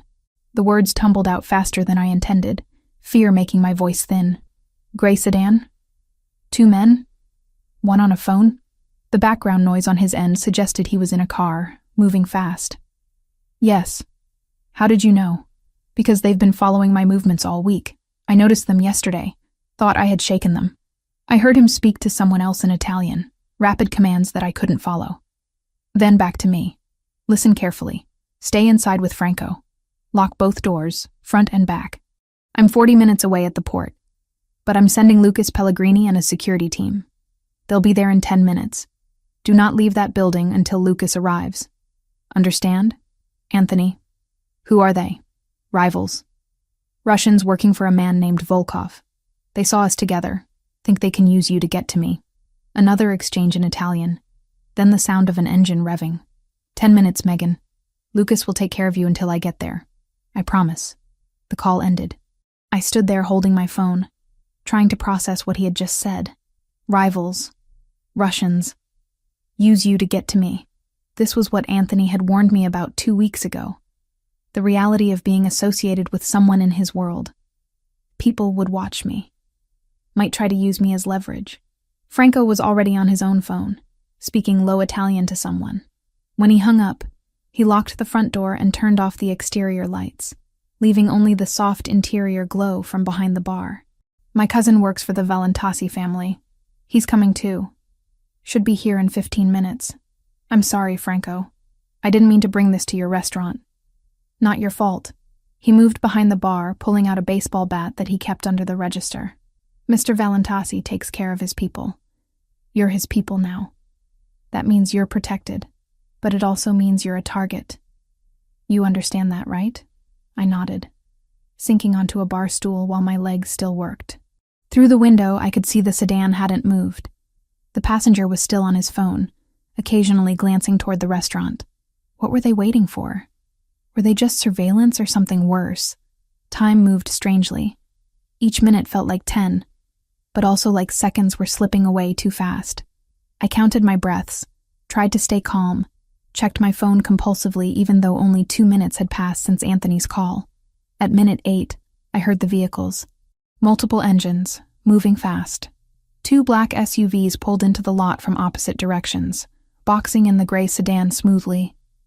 The doors opened simultaneously, and men emerged wearing dark suits and the kind of alertness that suggested military or law enforcement backgrounds. One of them approached the restaurant entrance, knocking precisely 3 times.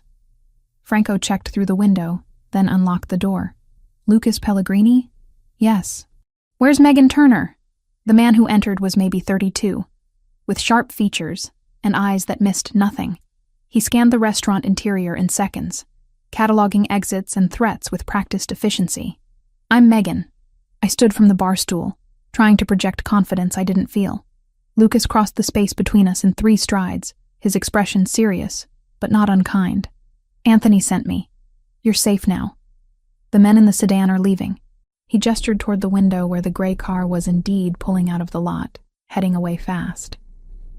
"My team encouraged them to find somewhere else to be tonight." "Who are they?" "Russian operatives. Low-level surveillance. Probably gathering information about your routines and connections to Anthony." Lucas pulled out his phone, typing something quickly. "They're not the real threat.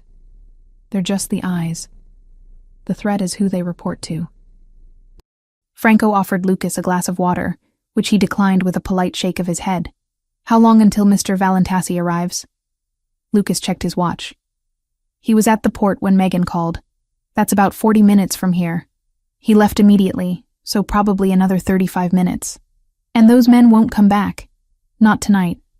We made it clear that would be a terminal mistake. Lucas said it calmly, but the implication was unmistakable. Whatever his team had communicated to the Russians involved serious consequences. We waited. Lucas positioned himself near the window, occasionally speaking into his phone in low tones. 2 of his men stayed outside by the SUVs, constantly scanning the street. The remaining team members stood by the back entrance. The restaurant felt more like a fortress than a place that served pasta and wine. 37 minutes after my initial call, Anthony's Audi pulled up outside. He was out of the car before it fully stopped, striding toward the entrance with barely controlled urgency. Lucas opened the door for him. Anthony's eyes found me immediately, scanning me head to toe like he was checking for injuries. "You're okay?" "I'm fine." Scared, but fine. I stood, and he closed the distance between us in 2 steps, pulling me into an embrace that was more about reassurance than romance. I could feel his heart hammering against his chest, could feel the tension in every muscle. "Lucas, report." He didn't let go of me, just held me against him while he listened to his second in command. 2 men, gray Nissan sedan, Virginia plates. They matched the description of operatives we've been tracking all week, associated with Volkov's organization. When my team arrived, they attempted to leave. We intercepted them briefly to deliver a message, then let them go. "They won't return to this location." "What message?" I asked quietly. Lucas glanced at Anthony before answering. "That Megan Turner is under the protection of the Valentasi family. That any attempt to surveil, approach, or threaten her would be met with immediate and overwhelming retaliation." Anthony finally released me, though he kept one hand on my shoulder. "Volkov has been pushing boundaries for months. 3 weeks ago, we intercepted one of his shipments at the port. Cost him significant money and credibility. He's been looking for retaliation ever since, and he thinks I'm an easy target because you've been seen with me." "Yes." Anthony's jaw clenched. "This is my fault. I should have been more careful about being seen with you publicly. Should have anticipated that rivals would notice and try to exploit it. You warned me this would happen. 2 weeks ago, you told me people might try to use me as leverage." I touched his arm, making him look at me instead of Lucas. "I chose to keep seeing you knowing that. This isn't your fault. It's absolutely my fault." The anguish in his voice surprised me. "You're in danger because of me, because I was selfish enough to want you in my life despite knowing the risks." Lucas cleared his throat gently. "Anthony, we should move. This location is compromised. The Russians know she works here, which means they know her patterns and vulnerabilities." Anthony nodded, already shifting back into command mode.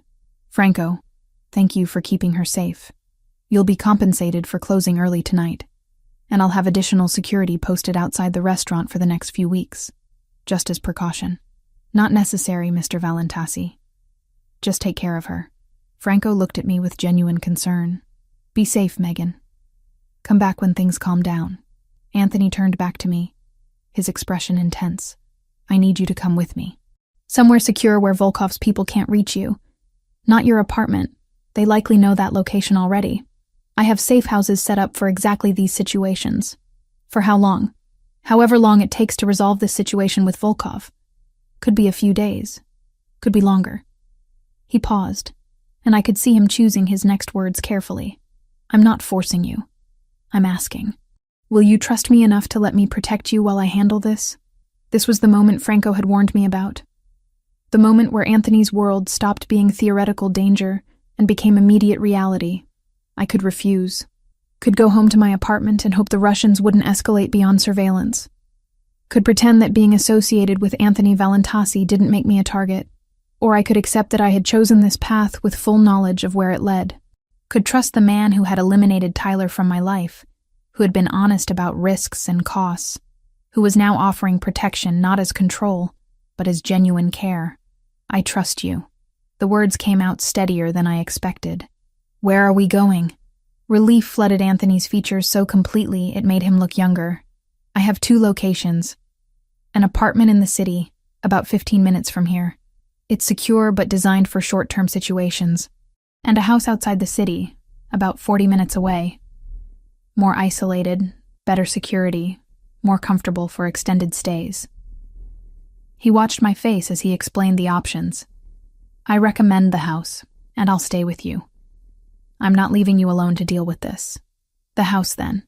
I grabbed my purse from where I had set it by the bar. Do I have time to stop by my apartment for clothes? No, too risky. They might be watching your building. I'll have someone collect what you need tomorrow, or we can buy new things. Whatever you're comfortable with. Anthony's hand found the small of my back, guiding me toward the door. Lucas, take point. Radio ahead to the house. Make sure everything is ready. Already done. Carson and his team are en route to secure the perimeter. Lucas was already moving, phone to his ear, coordinating with military precision. The drive took exactly 40 minutes. Anthony drove while Lucas followed in one of the SUVs, creating a 2-vehicle convoy that felt simultaneously protected and surreal.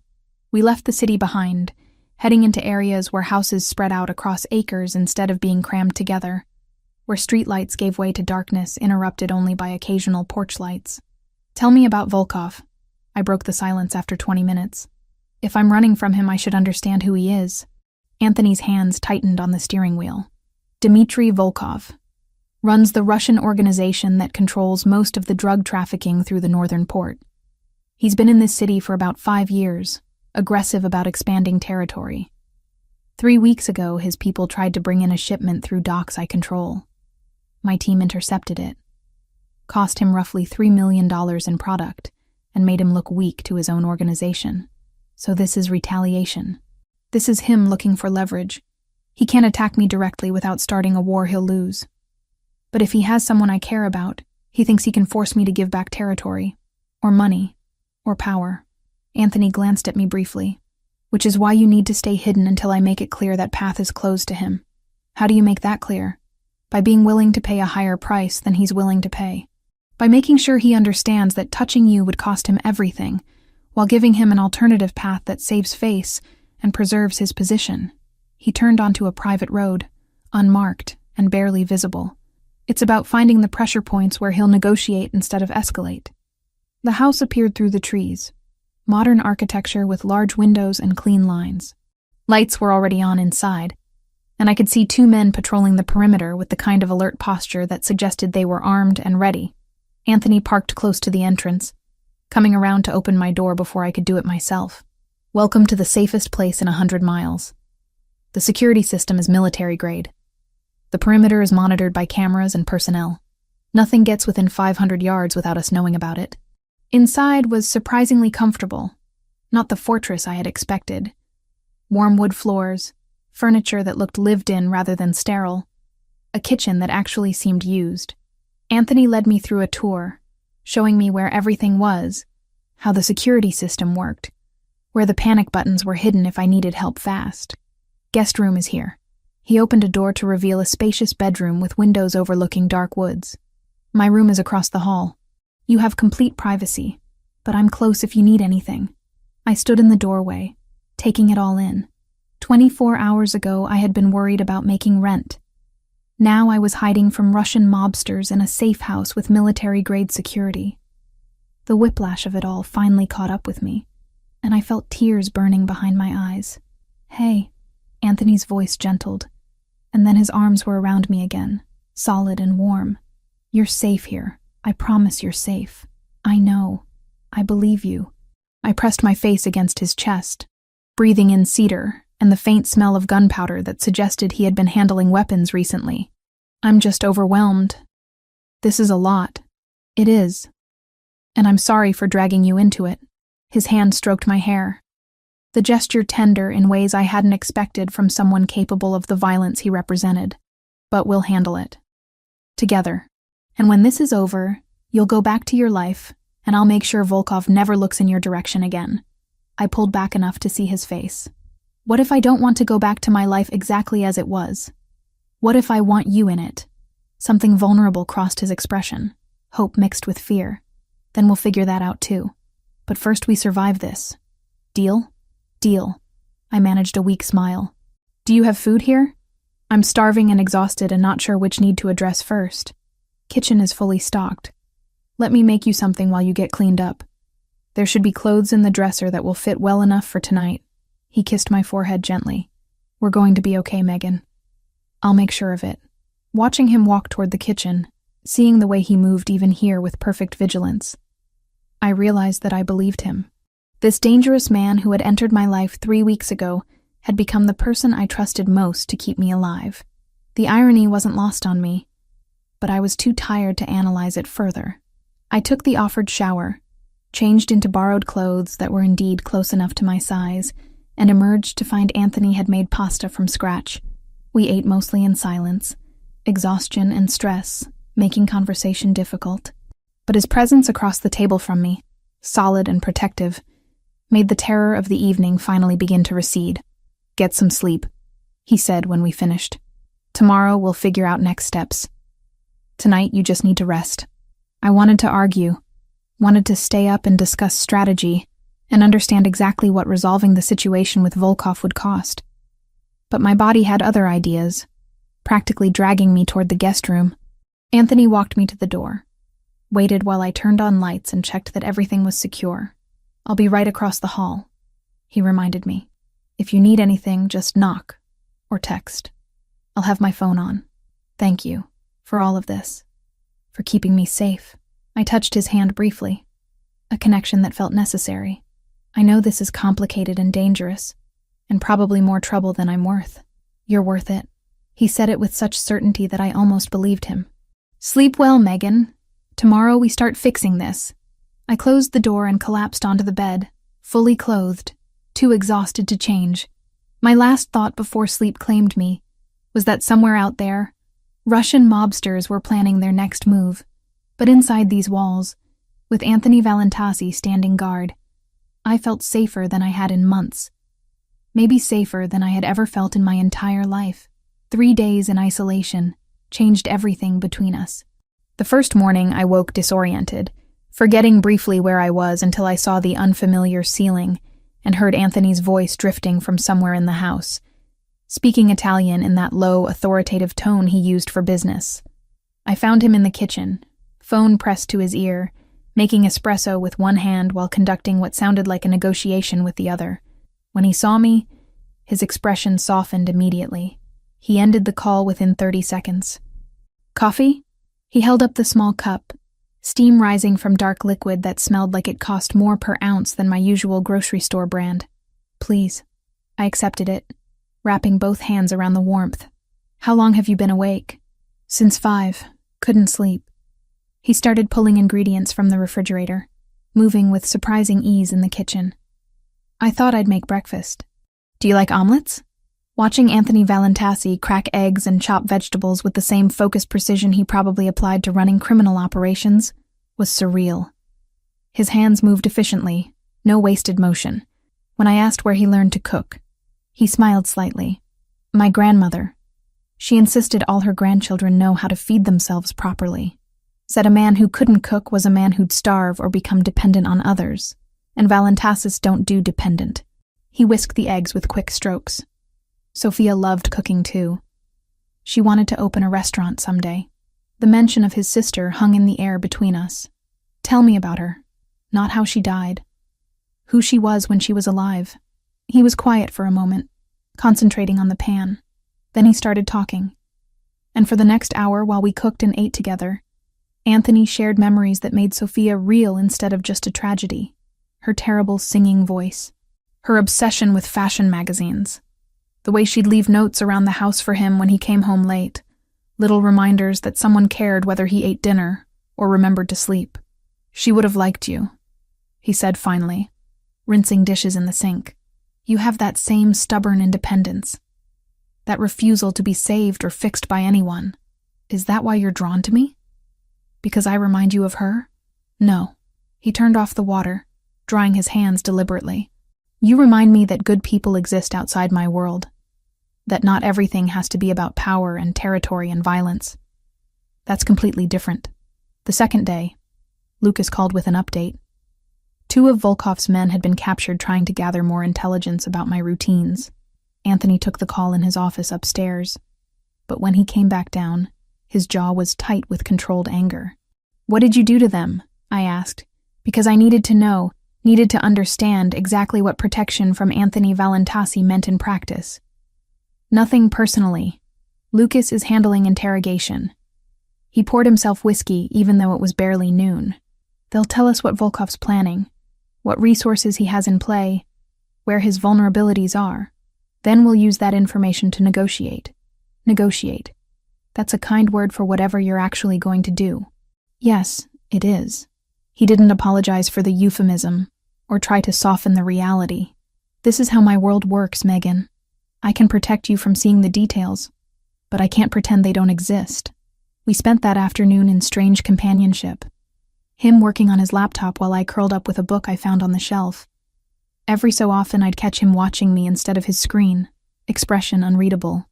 When I fell asleep on the couch, I woke to find a blanket tucked around me, and Anthony sitting in the chair across from me, still watching. "How long have I been out?" I stretched, disoriented. "About an hour. You looked peaceful." "I didn't want to wake you." He set aside his laptop.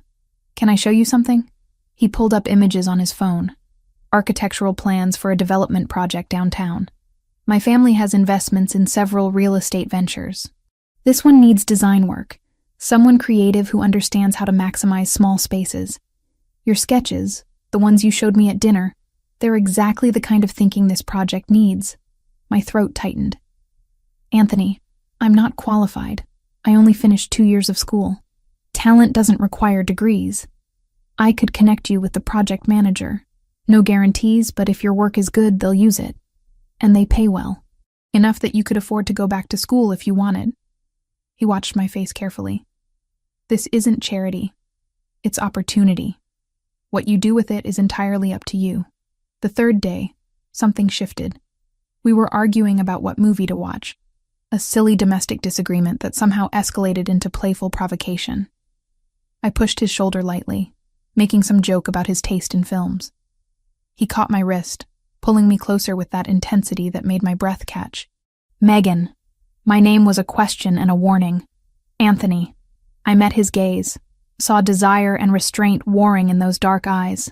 "If we do this, I need you to be sure. Because once we cross this line, I'm not going back. I'm not good at casual. I'm not built for temporary." His hand slid to my waist, holding me close, but not trapping me. "Tell me you want this." I answered by kissing him, hard and desperate, and done with restraint. His control shattered. We barely made it to his bedroom before clothes started coming off. Urgency tempered by his surprising gentleness. He kept checking, kept asking if I was okay, giving me power even as he took what we both wanted.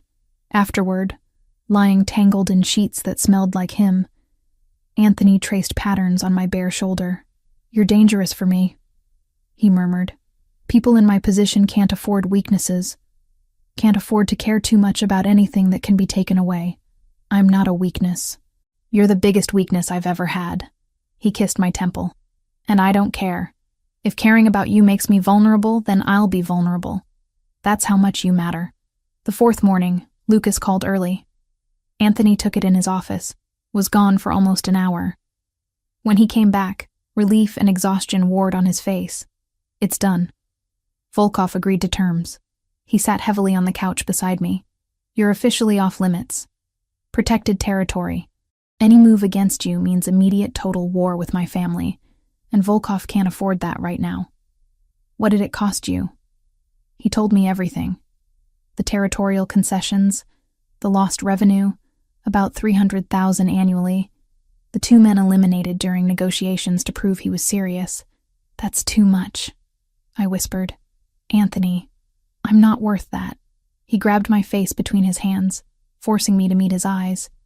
"You're worth everything. Money I can recover, territory I can win back eventually. But you, Megan Turner, you're irreplaceable.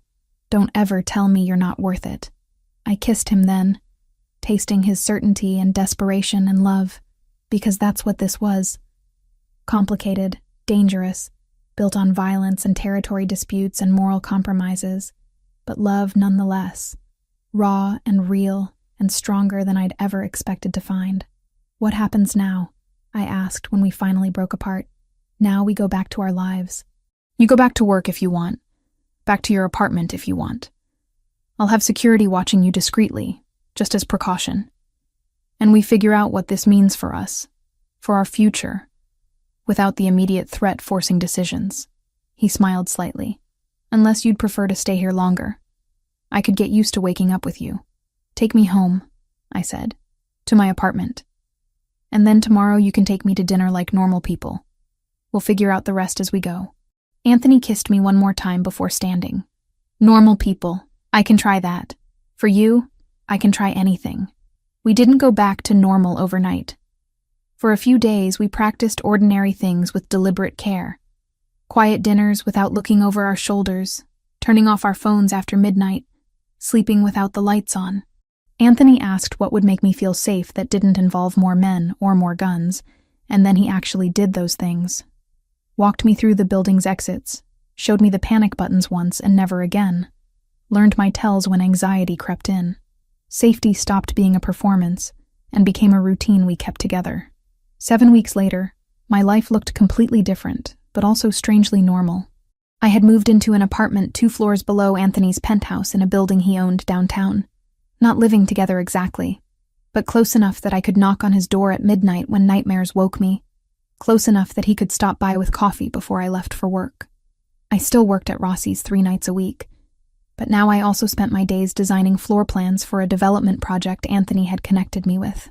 The project manager, a woman named Sarah who didn't seem to care that I lacked a degree, had hired me after seeing my portfolio. The pay was more than I made in a month of waiting tables. Franco pulled me aside one evening during my shift. "You look different," he said, studying my face with those perceptive eyes. "Happier. More settled." "I am." I wiped down the bar, comfortable in this space that had become familiar. "Things are good. Mr. Valentassi is good to you?" "He is." I met his gaze directly. "I know you warned me about his world, about transactions and owing people, but Anthony's been nothing but honest with me. About who he is, what he does, what being with him costs." Franco nodded slowly. "My son is 14 now. Healthy. Plays soccer, drives me crazy with his attitude. He's alive because the Valentassi family helped when no one else would. That kind of debt, it never really goes away. But it also means something. Means they take care of their people." He squeezed my shoulder gently. "You're his people now. That's worth something in this city." 2 days later, Lucas Pellegrini stopped by the restaurant with an update I had been waiting for. He sat at the bar during a slow afternoon, ordered coffee he didn't drink, and delivered his report with military precision. "Tyler Grant is confirmed living in Seattle. He's employed at a car dealership dating someone new. Our monitoring shows no attempts to contact you, no searches for your information. He appears to have genuinely moved on." Lucas watched my face carefully. "We'll maintain surveillance for another 3 months as precaution. But the threat seems neutralized." Relief washed through me so completely I had to grip the bar for support. "Thank you. For checking. For making sure. Anthony's orders. He wanted you to have certainty." Lucas finished his coffee and left cash on the bar that was triple what the drink cost. "Take care, Megan. You're good for him. He's different since you came into his life. Better." I met Gabriella Ricchetti at a charity event Anthony took me to. She was the daughter of an allied family, someone who understood this world from birth.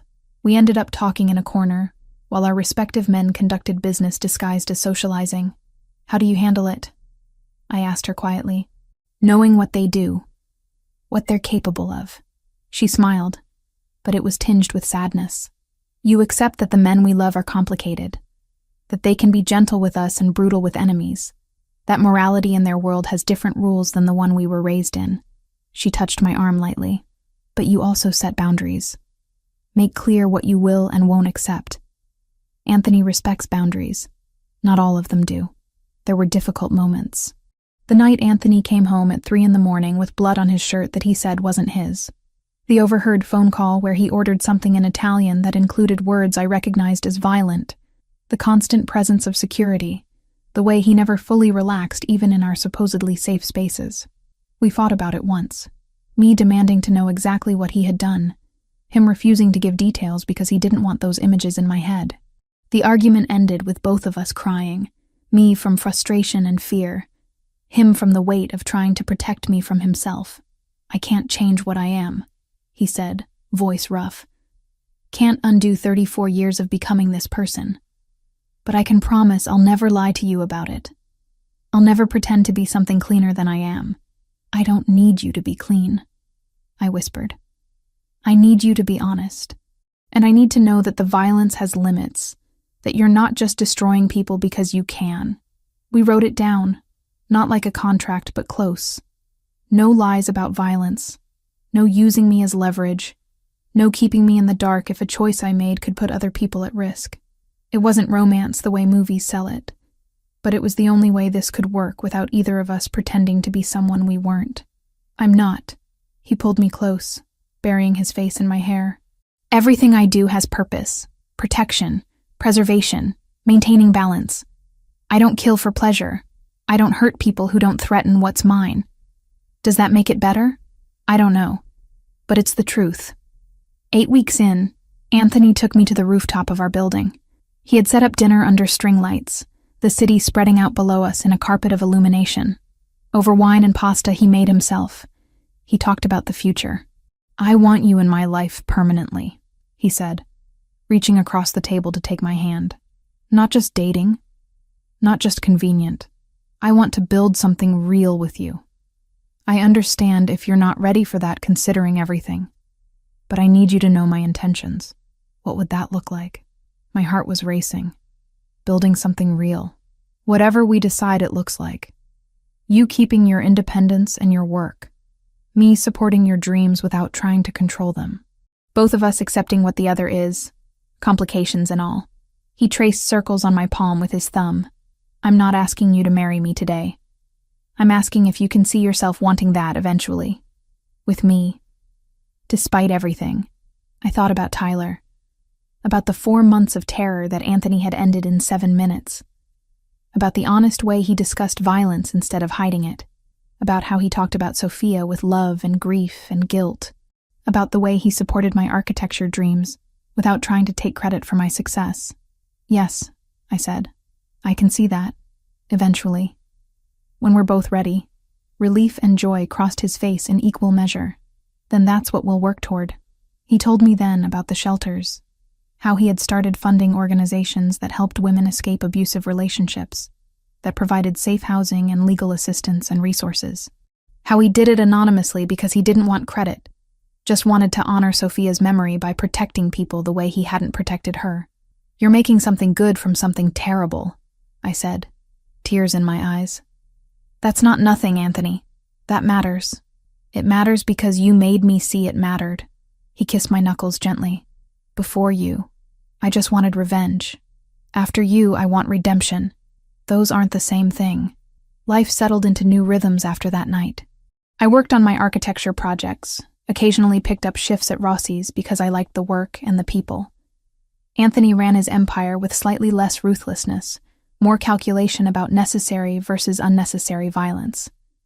We had dinners with Lucas and Gabriella, learned to navigate social events where half the attendees were criminals. I kept checking on my mother, too.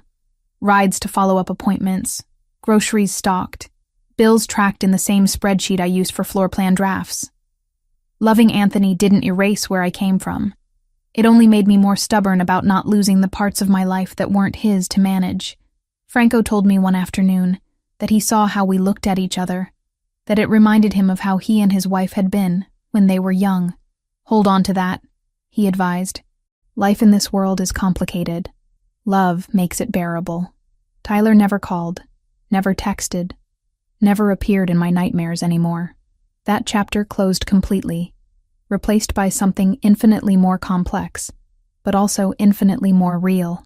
I stood on our building's rooftop one evening, watching the sun set over the city, and realized I was happy, not despite the complications or the danger or the moral compromises. Just happy. Anthony found me there, wrapping his arms around me from behind, chin resting on my shoulder. "What are you thinking about?" he asked. How 3 months ago I was terrified of my ex-boyfriend. Now I'm in love with a mafia boss. Life is strange. Strange but good. Strange but very good. I turned in his arms to face him. Thank you for handling Tyler permanently, for being honest about your world, for loving me despite it being dangerous for both of us. Thank you for choosing this anyway. He kissed me softly, for seeing who I am underneath everything and deciding it was worth the risk. We stood there as darkness fell and city lights bloomed below. Two people from completely different worlds who had found something real in the space between danger and safety, violence and gentleness, fear and love. It wasn't a fairy tale. It was better. It was honest and complicated and built on full knowledge of what we were choosing. And that made it worth everything.